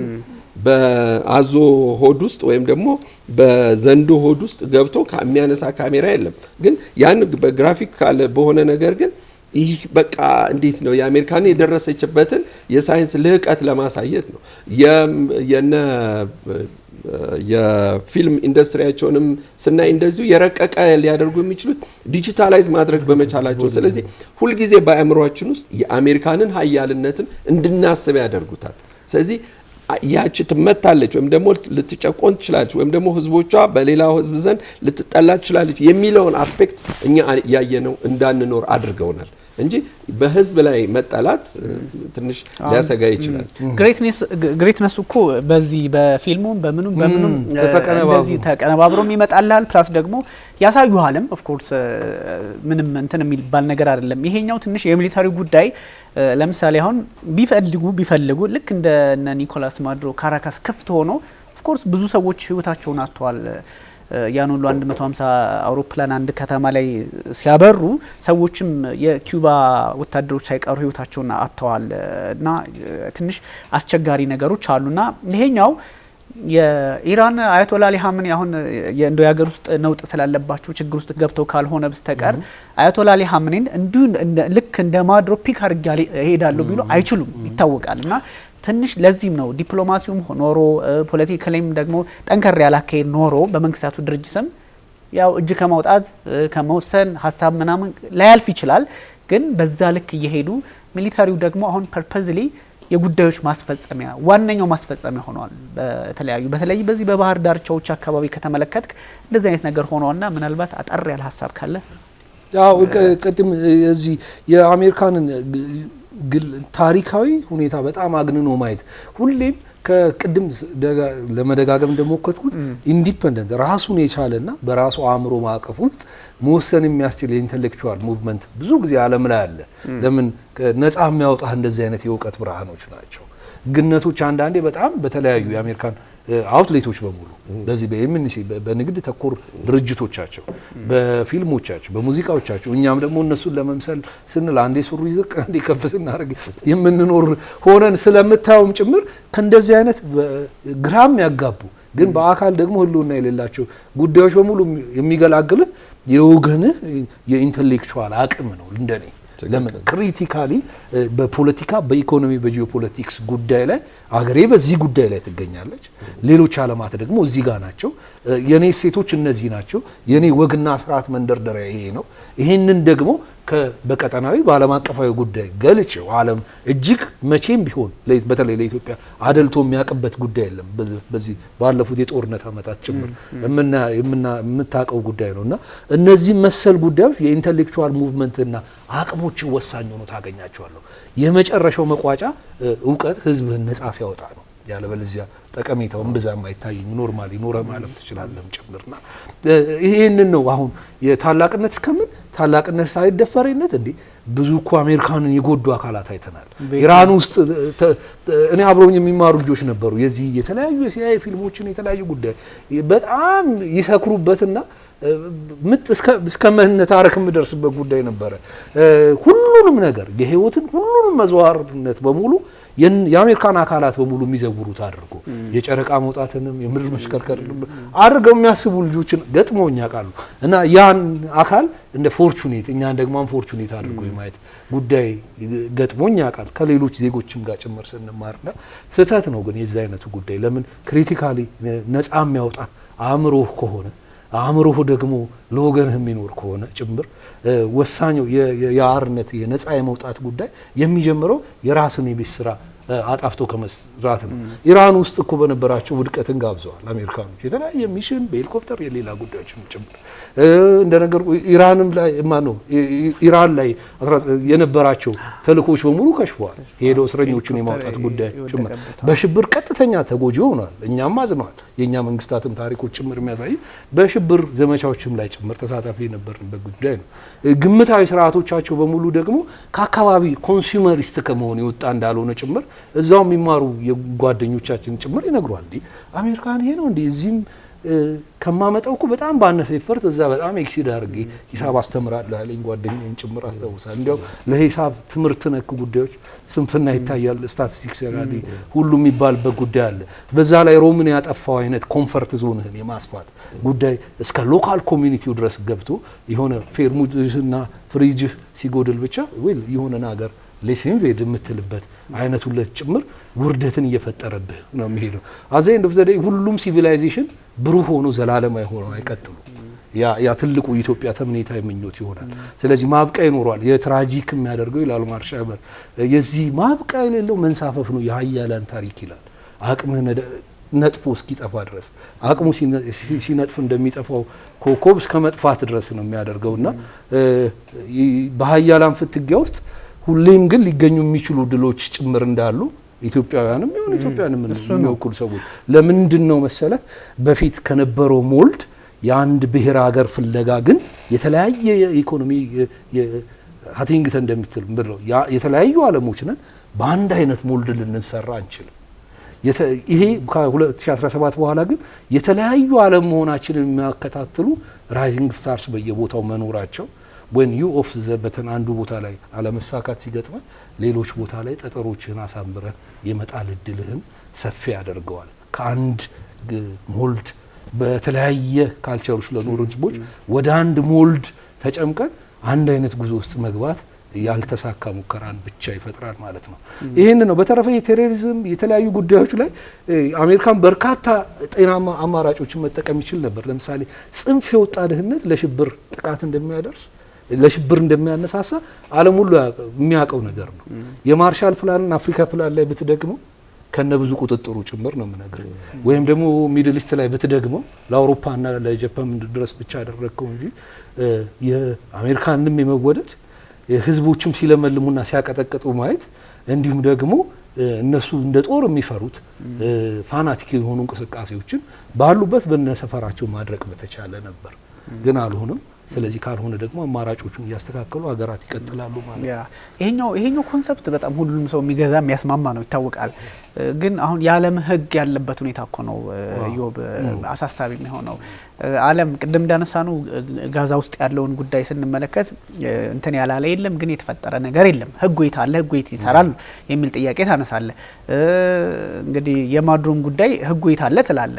ሩሲያም ደግሞ ዩክሬን ውስጥ ስገባ ብዙ ጥያቄ ተነስቷል። ኦፍ ኮርስ አሜሪካ ስላለችበት እነ እንግሊዝ እነ ጀርመን አብረው ስለሰሩ ሩሲያ ላይ ጫና ለመፍጠር ያው በማዕቀብ ቁጥር 1 ዓለም ላይ አድርገዋታል።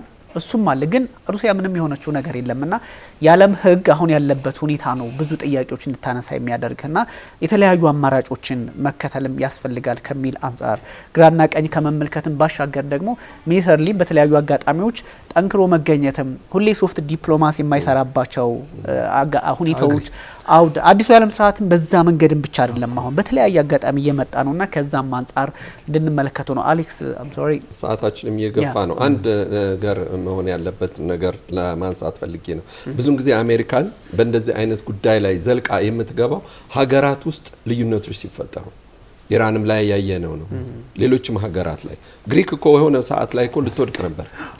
ገዢውን ባንኮች ነው 2008 አካባቢ ሳይፕረስም እንደዚህ ላይ ማለት ነው። ስለዚህ ሁልጊዜ ደካማ የሆኑ ነገሮችን ራሱ የአገር ዜጋ የአሜሪካንን ተልእኮ ማስፈጸሚያ ያደርጋል። ስለዚህ አገራችን ላይ ሊሆን የሚገባው ብዬ እንደ አንድ ዜጋ የማስበው ነገር ምንድነው? ይህ የኛ ኒው ጄኔሬሽን ብለን የምንለው ኢንተሌክቹዋል ዴቨሎፕመንት ላይ ነው ልንሰራ የሚገባው። ኢንተሌክቹዋል ካፓሲቲያችንን የመጨመር በኢህአፓ ጊዜ የነበረ ጄኔሬሽን አሁን የለም። አለ ማድረግ ይችላል። ግን ይሄ ኢንተሌክቹዋል ዴቨሎፕመንት ብለን የምንለው ልክ ከዲቤት ይጀምራል። ትምህርት ቤት ደረጃ አንድ ተማሪ ራሱን አውቆ ትምህርቱን ይጨርሳል ወይ ነው። አንድ ዩኒቨርሲቲ ተማሪ ራሱን አውቆ ይጨርሳል ወይ ነው። ያ አንድ ተማሪ ከዩኒቨርሲቲ ሲወጣ ኢንተርናሽናላይዝ የሆኑ ድርጅቶች ላይ መስራት ይችላል ወይ ነው። ብራዚል ሄዶ መስራት መቻል አለበት። እንግሊዝ ሀገር ሄዶ መስራት አለበት። ራሽያ ሄዶ መስራት አለበት። ቻይና ሄዶ መስራት መቻል አለበት። ብቃት ይሄ ነው። የእንግሊዝ ዩኒቨርሲቲዎች ወይም ኮሌጆች የሚያስተምሩ በዛ ደረጃ እንድትሰራ አድርጎ ኢትዮጵያ ውስጥ የነበሩ ቀደምት የሚባሉ ዩኒቨርሲቲዎች እኮ ይህ ብቃት አላቸው። ኢትዮጵያ ቴሌኮሙኒኬሽን ይህ ብቃት ነበረው አለው። አሁንም የኢትዮጵያ አየር መንገድ ይህ ብቃት አለ። ከቦይንግ ጋር እኩል ነው።